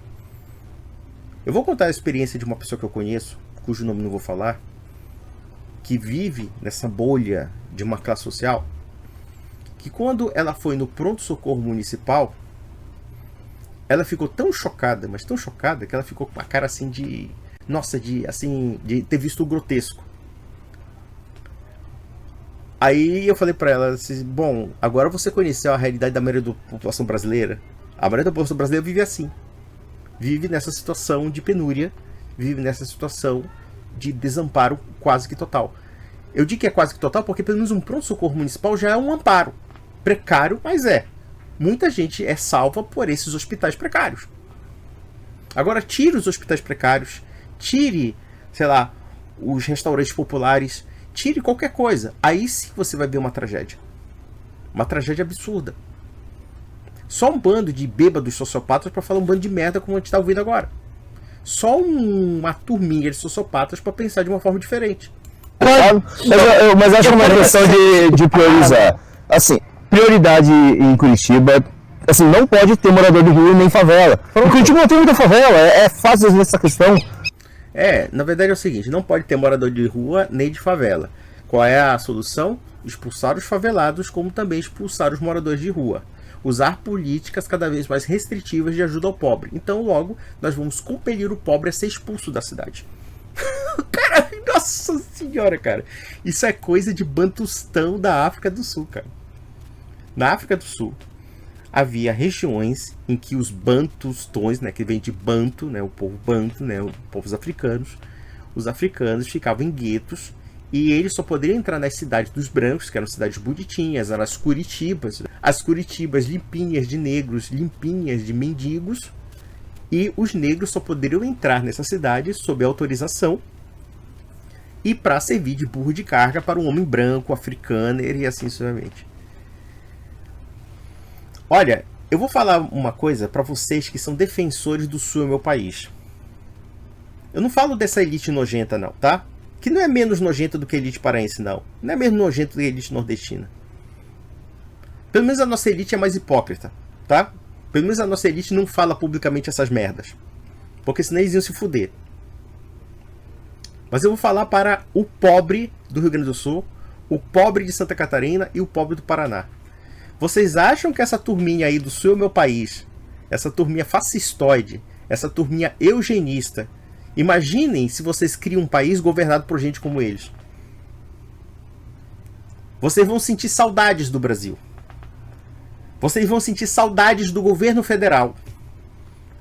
Vocês vão sentir saudades do Norte e Nordeste, porque o Norte e Nordeste tem inúmeros defeitos, eu já falei aqui, principalmente o Norte hoje está passando por uma crise, em muitas coisas. Mas eu não vejo esse tipo de desdém ao pobre como eu vejo, por exemplo, num vídeo como esse. É uma coisa muito bizarra mesmo. Vamos lá. Não dá pra normalizar. Primeiro de tudo, não vai ter morador de rua, não vai ter favela. A solução para tirar morador de rua e para tirar favela é expulsar favelado, é expulsar pessoa que está em situação de indigência. Ninguém se preocupa em resgatar o indigente e resgatar o favelado. Como é que a gente acaba com as favelas? É expulsando o favelado? Não. É criando estruturas urbanas decentes para que essa região se desfavelize. Porque, primeiro, o que nós temos que definir a favela? A favela é uma região onde os aspectos básicos da sobrevivência são negados. Ou seja, existe, na verdade, uma outra cidade, ou uma subcidade, que tem uma qualidade deficitária de vida. E partindo desse fato, nós temos que melhorar as condições de vida dessas pessoas, para que essas pessoas prosperem, para que essas pessoas saiam de condições de miséria, para que o crime organizado não controle essas regiões e assim sucessivamente. Ou seja, o poder estatal nessas regiões. Criar hospitais, criar escolas, melhorar os bairros, melhorar as ruas. porque isso vai valorizar o patrimônio dessas pessoas. Criar um policiamento ostensivo para combater o crime. Porque o crime, em muitos aspectos, é um substrato de coisas que, desde indivíduos sociopáticos, indivíduos problemáticos, mas também condições penuriosas que são sugestionáveis para certas pessoas cometerem crimes. Então o que você tem que fazer? Você tem que criar estruturas boas que desestimulem o crime, mas ao mesmo tempo também um policiamento ostensivo. Tem que combater o crime. Quem é vagabundo tem que ser preso. Para defender o cidadão comum, cidadão rico, médio e pobre. Todos eles. Cria policiamento ostensivo. Mas policiamento ostensivo no Brasil é para bairros centrais. É para bairro de gente rica, não de gente pobre. É por isso que o crime organizado domina os bairros pobres do Brasil. Vamos lá. Engraçado, né? Tipo, porque é justamente a esquerda que veio com essa ideia de coletividade e tudo mais. Só que daí o argumento para defender, por exemplo, a internação involuntária é que você, para ir contra a internação involuntária, no caso, é justamente que você está infringindo um direito individual, um direito fundamental do indivíduo e tudo mais. Não. Esse que é o ponto, velho. Tipo assim, ó, para resolver essa merda, a primeira etapa é a internação involuntária. É um choque forte de internação involuntária na cidade, porque isso até causa um efeito de medo, assim, um efeito dissuador, assim, no resto. E ela vai falar, olha, a cidade ali tá internando cracudo.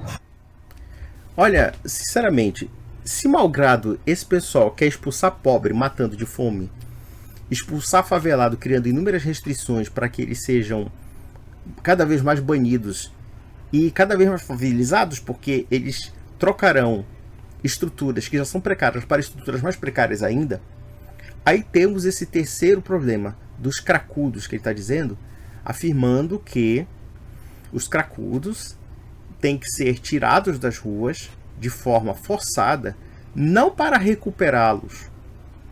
Veja, a princípio eu não sou contra internações dessas pessoas por motivos de drogas. Se essas internações significam basicamente clínicas decentes de desintoxicação, de recuperação dessas pessoas, eu acho até que é válido, porque uma pessoa drogada, ela não está no seu perfeito juízo, ela já não está na sua perfeita liberdade. Isso é um fato.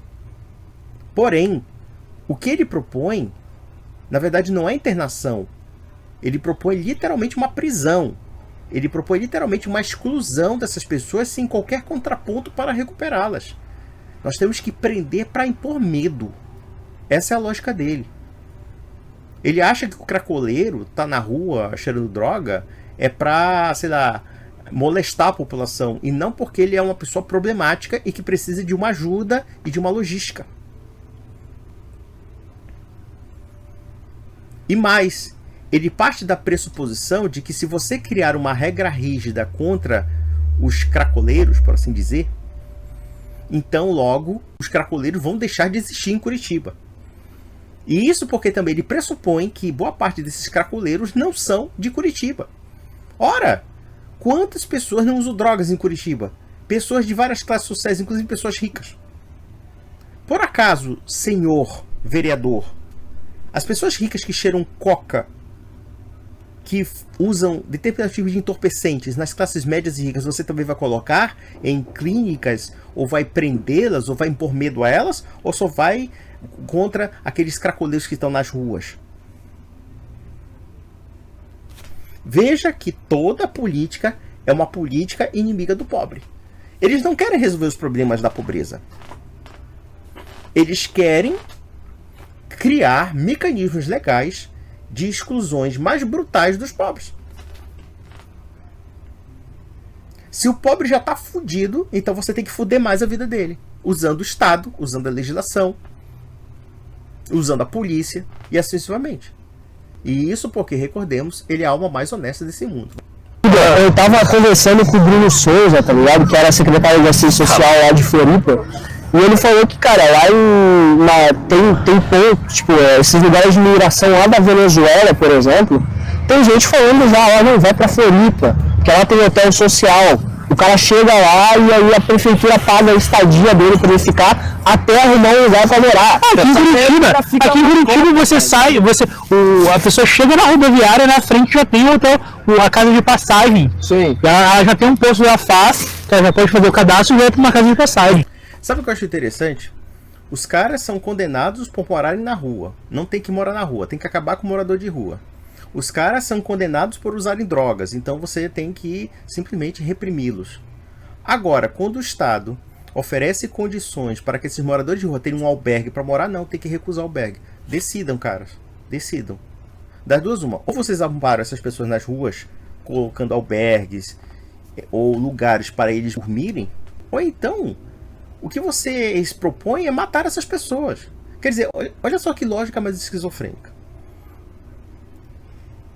Eles ficam jogando pedra nos drogados, como se as drogas não tivessem a ver com inúmeras situações relacionadas ao desamparo, à pobreza e assim sucessivamente. Sim, muitas pessoas se drogam porque a vida é uma merda. Muitas pessoas se drogam porque não tem referências. Muitas pessoas se drogam porque não tem emprego, não tem uma vida digna.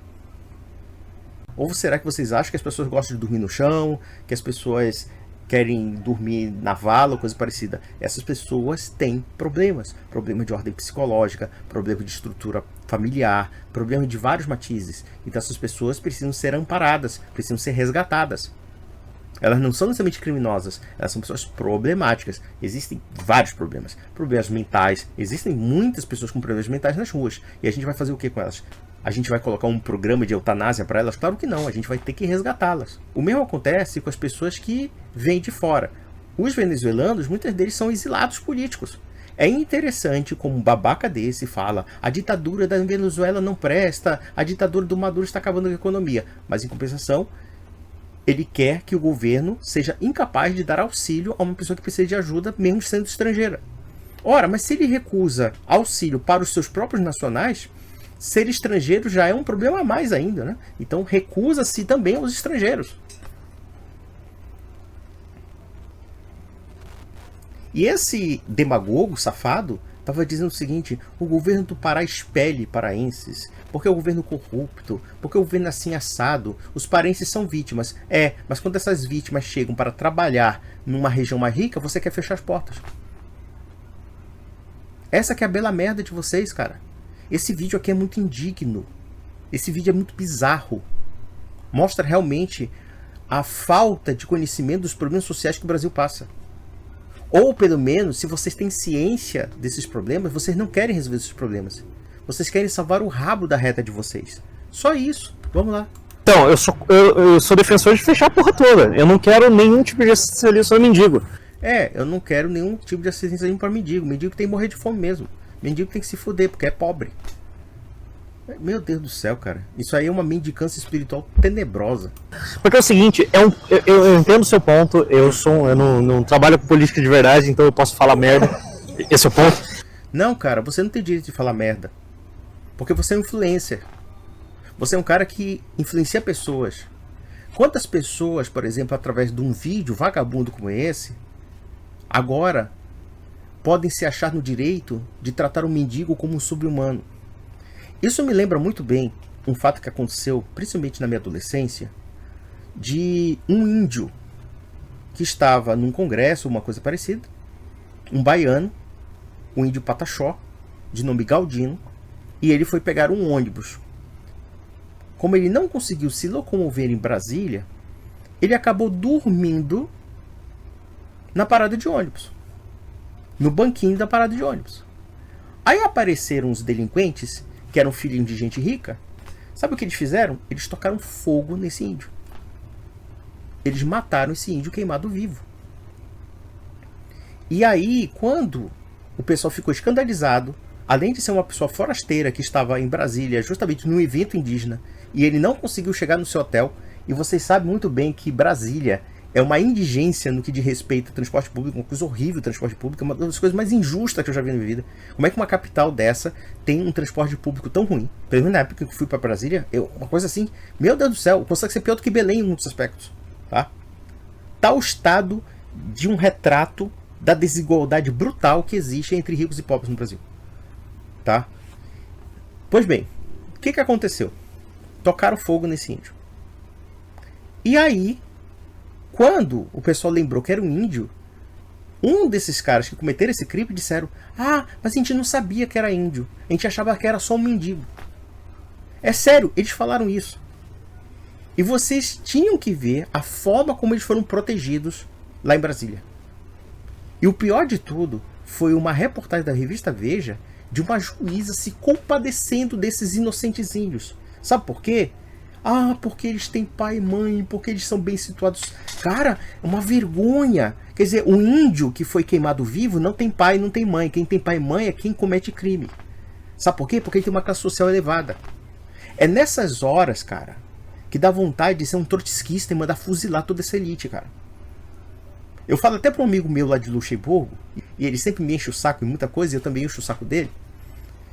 Uma vez eu falei para ele uma coisa engraçada. Quando você vê certas coisas de certos elementos da classe média alta do Brasil falando, você fica ser tentado a ser comunista, cara.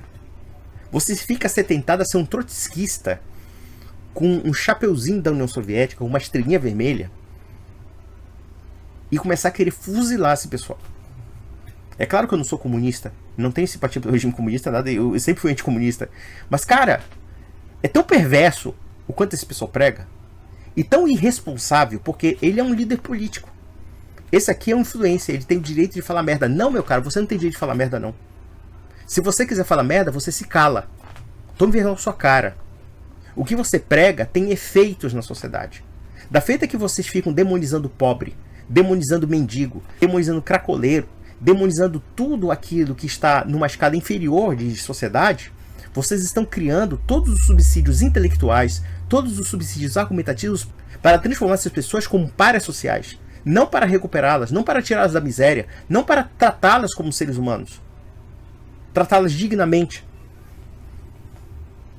São brasileiros que precisam ser recuperados. Quando eu falo recuperados, sim, situações de miséria, de carestia, de desumanização social. E eu não vejo nenhuma compaixão de vocês com essas pessoas. Eu vejo desprezo. E o que é pior, esses dois idiotas aqui estão debatendo. Eu sou contra a caridade, não tem que ajudar porra nenhuma. Eu quero que o mendigo se foda. O outro já não. Não, a gente não precisa necessariamente acabar com toda a caridade. Nós vamos apenas estatizar a caridade e restringi-la ao máximo. Cara, olha, sinceramente, como é que alguém pode levar a sério isso, cara? Não dá pra levar a sério isso, cara. Isso é direita brasileira? Se malgrado nós temos uma direita bolsonarista que tá querendo que o Brasil seja destruído economicamente por causa de um filho da puta como Bolsonaro, agora nós temos um MBL aburguesado pensando que pobre é pior do que bandido. Aí eu pergunto, qual a solução? A solução é votar na esquerda? Nessa esquerda corrupta também?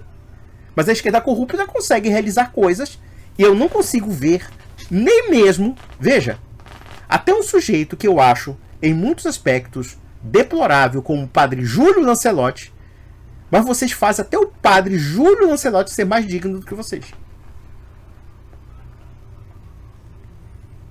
Porque a preocupação com o morador de rua é uma preocupação legítima. Isso não quer dizer que os meios necessários para ajudá-los sejam os melhores.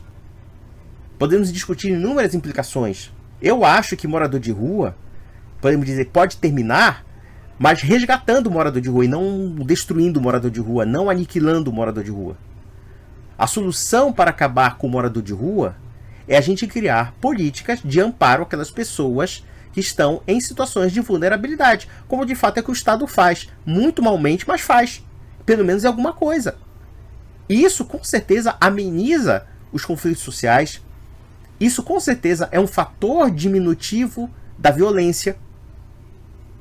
Ou vocês acham que os pobres vão ficar caladinhos, passando fome, vendo vocês ricos, gordinhos, tomando cerveja? E ainda dizer, não, você tem mais é que se fuder e morrer de fome. Ai, meu Deus. Na minha visão não tem que ter nenhum tipo de assistencialismo a mendigo. E foda-se. Foda-se. Foda-se. Quem tem que encher o cu de cerveja é ele, tá? Esse dinheiro tem que ser direcionado a outro lugar, não para mendigo, porque... Cara, o máximo de programa social para mendigo é... Amigo, você quer ir para Altamira, no Pará? Ou você quer ir para Niterói? Niterói, perfeito, Niterói. Veja aqui que, além do desprezo aos pobres, ou aos mendigos, quer dizer, desprezo ao Pará, desprezo ao Rio de Janeiro, e assim sucessivamente. Quer dizer, o mendigo ele não tem que ser ajudado, ele tem que ser deportado. Porque nós queremos um mundinho branco, um mundinho ariano aí, um mundinho perfeitinho de Curitiba. Então, a lógica desse canalha, como de outros canalhas aí, é o seguinte: para resolver os problemas sociais, nós temos que expulsar os pobres. E é interessante que eles fazem essa mesma acusação ao Norte e Nordeste. Eles dizem que o Norte e Nordeste expulsa os pobres. Já perceberam isso? Eles dizem: olha, o governador Helder Barbalho paga frete para os pobres do Pará e para Santa Catarina. Eu nunca vi isso, sinceramente, eu nunca vi isso. Olha que eu não sou entusiasta do Barbalho. Eu sou radicalmente anti-Barbalho. Mas eu nunca vi essa história que eles estão contando. Mas ao mesmo tempo, eles estão dando essa ideia para os seus próprios pobres. Porque veja, esses pobres de Curitiba, acredito eu, que não sejam fora do Paraná. Mas eles estão dizendo: olha, se você for pobre no Paraná, eu vou deportar você para uma região mais pobre ainda. E vou jogar pobreza para os outros. Essa é a solução da miséria para eles. A solução da miséria não é erradicar a miséria, é erradicar os miseráveis. Cara, que gente escrota! Que gente escrota! Que gente filha da puta! Eles acusam na gente o que eles querem fazer com os próprios pobres deles. Quer dizer, já somos uma região cheia de problemas e eles nos acusam aquilo que eles querem fazer. Vamos lá, Becerol. Você zera o incentivo do mendigo ficar em Curitiba, porque ele não vai receber nenhum tipo de assistencialismo do Estado, e a gente oferece a passagem para ele para outra cidade que vai dar assistencialismo para ele. Ah, claro, entendi. O município de Curitiba não tem que atender aos pobres curitibanos. Os pobres curitibanos têm que ser expulsos para criar o mundinho rico deles. Bicho, mas que coisa escrota! E o Kim Kataguiri recebeu esse cara com seriedade. O Renan dos Santos diz que esse homem é cara sério. Olha, eu nunca vi uma solução tão perfeita para resolver os problemas da miséria do país: expulsar os miseráveis. Vamos fazer o seguinte: que tal a gente deportar os miseráveis do Rio de Janeiro? Vamos pegar todo mundo da favela, vai embora do Rio de Janeiro, leva os traficantes juntos. Ou então de São Paulo. Ou então mesmo do Pará. Vamos pegar esses 60% de favelados e expulsar. Vai embora. Fica só um centrinho rico, entre aspas. Meu Deus do céu, cara. Meu Deus do céu. Existe uma categoria de mendigos que não é só problema em Curitiba, mas é que eles fazem turnê. Já viram os mendigos que fazem turnê? São os andarilhos. Eles fazem turnê, porque tem uma época que vai dar mais dinheiro, eles vêm pra cá pra ficar pedindo esmola e se drogando. Eles vão pra São Paulo. Tanto, eu acho que começou, na verdade, esse problema de eles morar em centro, com o Haddad em São Paulo permitindo morar em barraca. Porque eles começaram a fazer barraca aqui também, em Curitiba. Sim.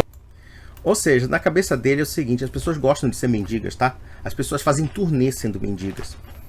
Deve ser assim uma espécie de mendigo andarilho, sabe? Um mendigo viajante. Ele viaja para a Áustria, ele pega a mochila dele, vai para a França, vai para, sei lá, para o Uruguai, vai para a Argentina. Aí ele ganha a vida mendigando. Oh, me dá um trocado, todo ferrado, todo sujo. Realmente. O mendigo agora, ele se tornou uma espécie de viajante, de judeu errante, sabe? Nossa, não é possível isso, cara. Não é possível. E esse pessoal acha que as pessoas gostam de mendigar. Esse que é o mais interessante. É verdade. As pessoas gostam de ser humilhadas quando pedem e dizem não na cara dela. Eu não vou ter nada pra te dar. Vá a merda. Realmente, idiota. Realmente, vai lá. Cara, mas tem muito a ver com a parada dos equipamentos sociais pra mendigo, tá ligado? Tem que acabar. E aí essa parada aí que você falou, tipo assim, ó, não, a gente manda eles pro lugar que tem assistencialismo pro mendigo.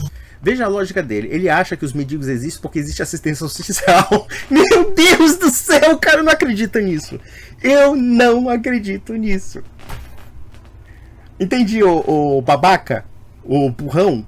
Você tá dizendo que os mendigos existem porque a assistência social fabrica mendigos. Isso é sério mesmo.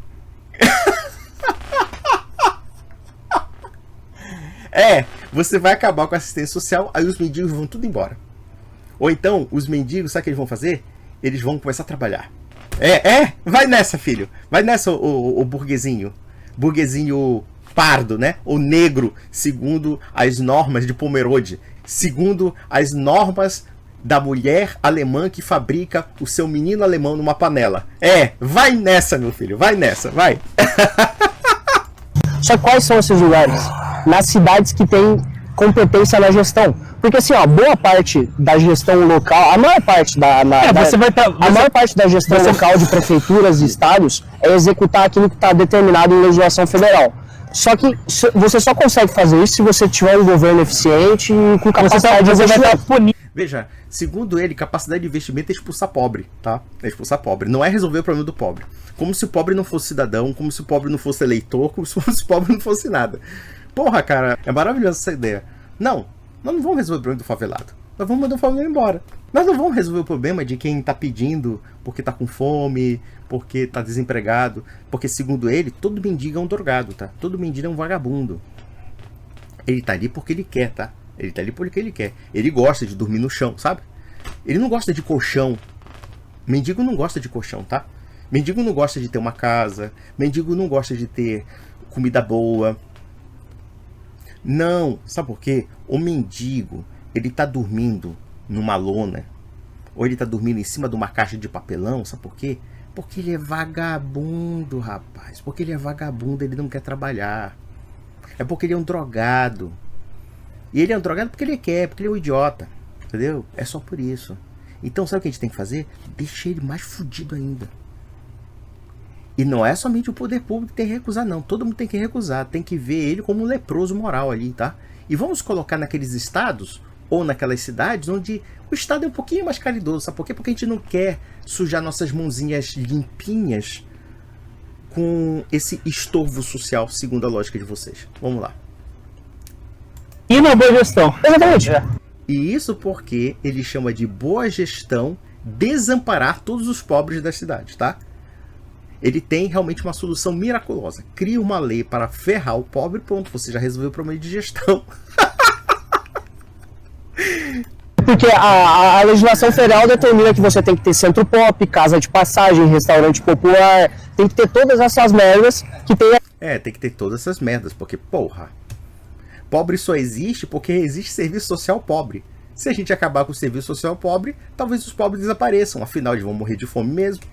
Aqui em Curitiba, que tem lá em Joinville, que tem em vários lugares de Santa Catarina, e que é para onde os mendigos estão indo, porque a gente faz uma boa gestão.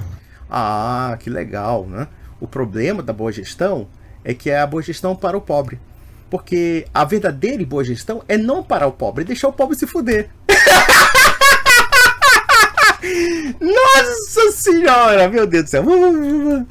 Mas a gestão, o que mandam, o que o Brasília manda as cidades fazerem é dar essa boa vida para o sabe o que é o pior? Olha, eu não sei que tipo de mendigo tem boa vida, tá? Eu não sei até que ponto você depender totalmente de outras pessoas, por exemplo, sei lá, de um prato de comida pago pelo Estado. Não é, por exemplo, um restaurante chique que você pode comer com um vereador de Joinville.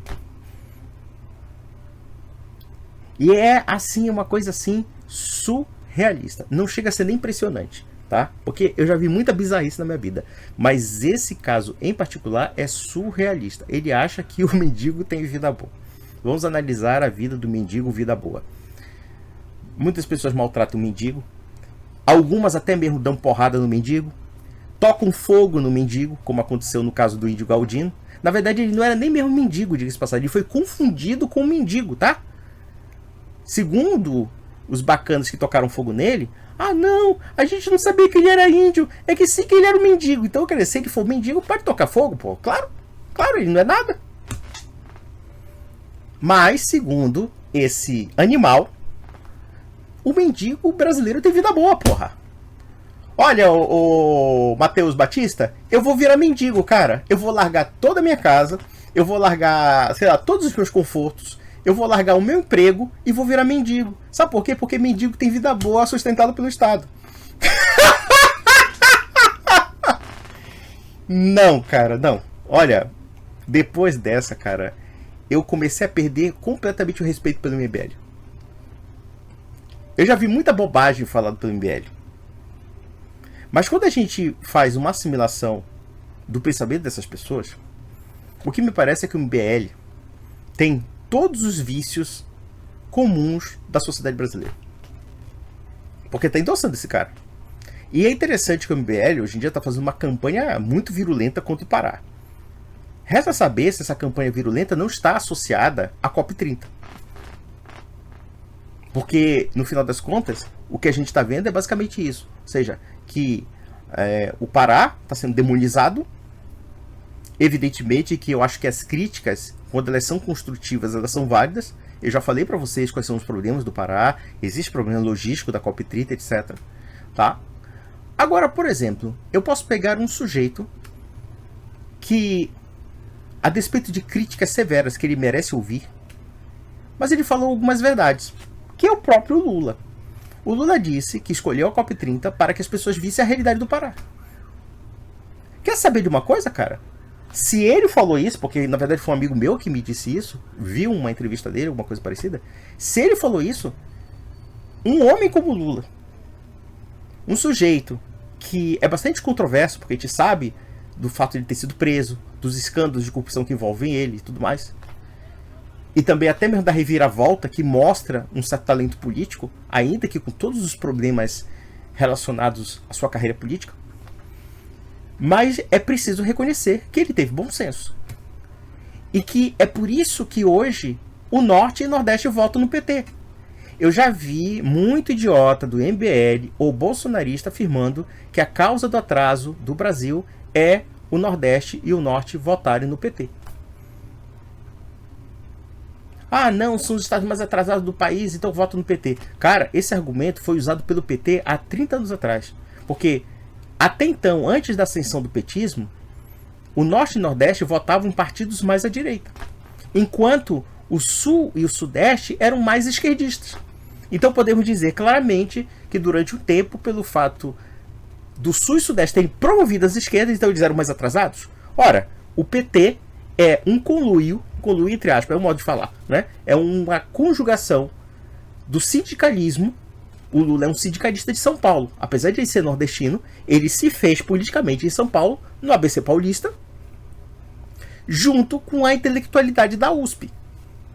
E isso sem prejuízo do Rio Grande do Sul, que foi um dos maiores promotores dos partidos de esquerda do Brasil. Será que alguém se esqueceu que nos anos 90 o PT dominou o estado do Rio Grande do Sul? Eu poderia ser mais ousado. Os primeiros partidos de natureza revolucionária, até comunista, surgiram no Rio Grande do Sul. Eu sei de um autor chamado Janer Cristaldo, que era um autor gaúcho, que ele dizia, inclusive, que o Partido Comunista, o primeiro Partido Comunista do Brasil, surgiu nas hostes do Rio Grande do Sul.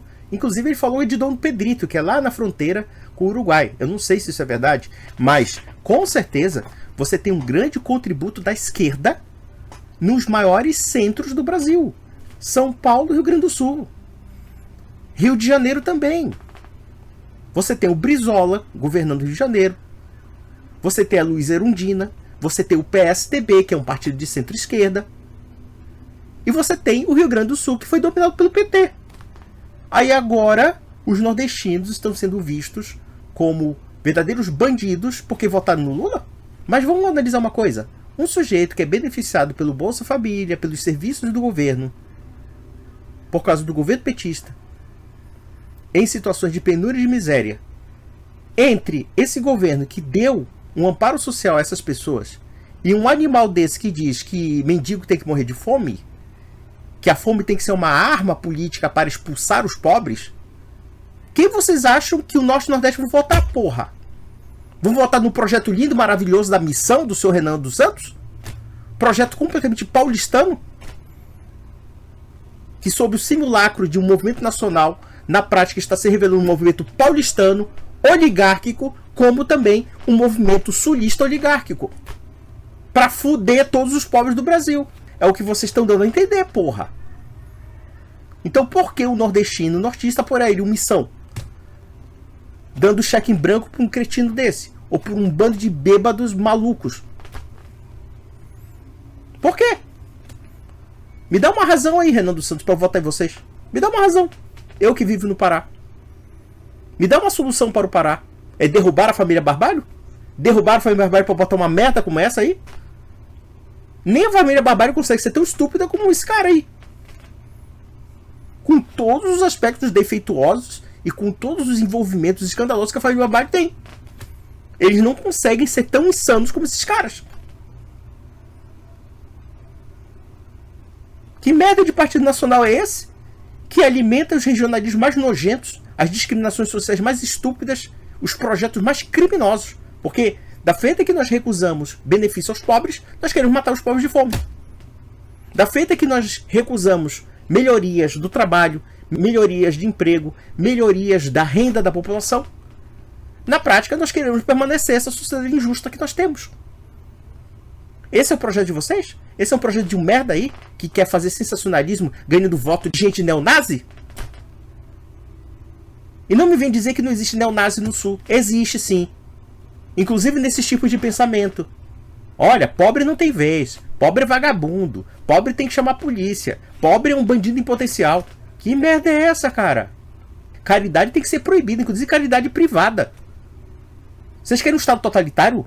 Um Estado oligárquico criminoso? Vocês estão malucos? Gente do MBL defendendo o modelo chinês? Que bosta é essa? Vocês estavam acusando o governo Lula de ser pró-chinês. O governo Lula não fez nem um milésimo do que a China faz com seus próprios concidadãos. Muito pelo contrário. Que loucura, cara. Para que meu público veja que esse sujeito é muito pior do que vocês imaginam. Isso aí é discussão intramuros do MBL do Sul, do MBL de Santa Catarina, do MBL do Paraná. E depois, vocês do MBL de São Paulo ficam reclamando de uma matéria do Intercept dizendo que vocês são pró-nazis. Ora, tá aí a prova, cara. Vocês estão alimentando, dando relevância nacional a esse estrume aí. Dando relevância nacional a um bando de malucos. Você não tem vergonha na cara não, meu? Aí o Renan manda um recadinho pra mim. E teve um sujeito lá que falou: o que você achou do Castelo Conde? Falar que o Mateus Batista é uma pessoa desonesta, é uma coisa absurda, não sei o que. Porra, meu! O cara é pior do que a desonestidade. Até a desonestidade do Lula, do PT e dos barbários parece mais humana do que um cara desse. O cara desse é um maluco. Esses cachaceiros aí são tudo um bando de malucos. Vocês querem falar isso porque pra causar? Isso vai ser usado pela esquerda contra vocês, cara. Vocês não querem realmente o poder. Ou se querem um poder, vocês querem um poder muito escroto, meu. Parece que o pessoal está renunciando ao jogo político dificílimo da democracia, e da democracia brasileira, que é uma democracia corrompida, etc., para manobras completamente loucas, insanas. Olha, eu, assim, estou perplexo. Então, meus amigos, um grande abraço.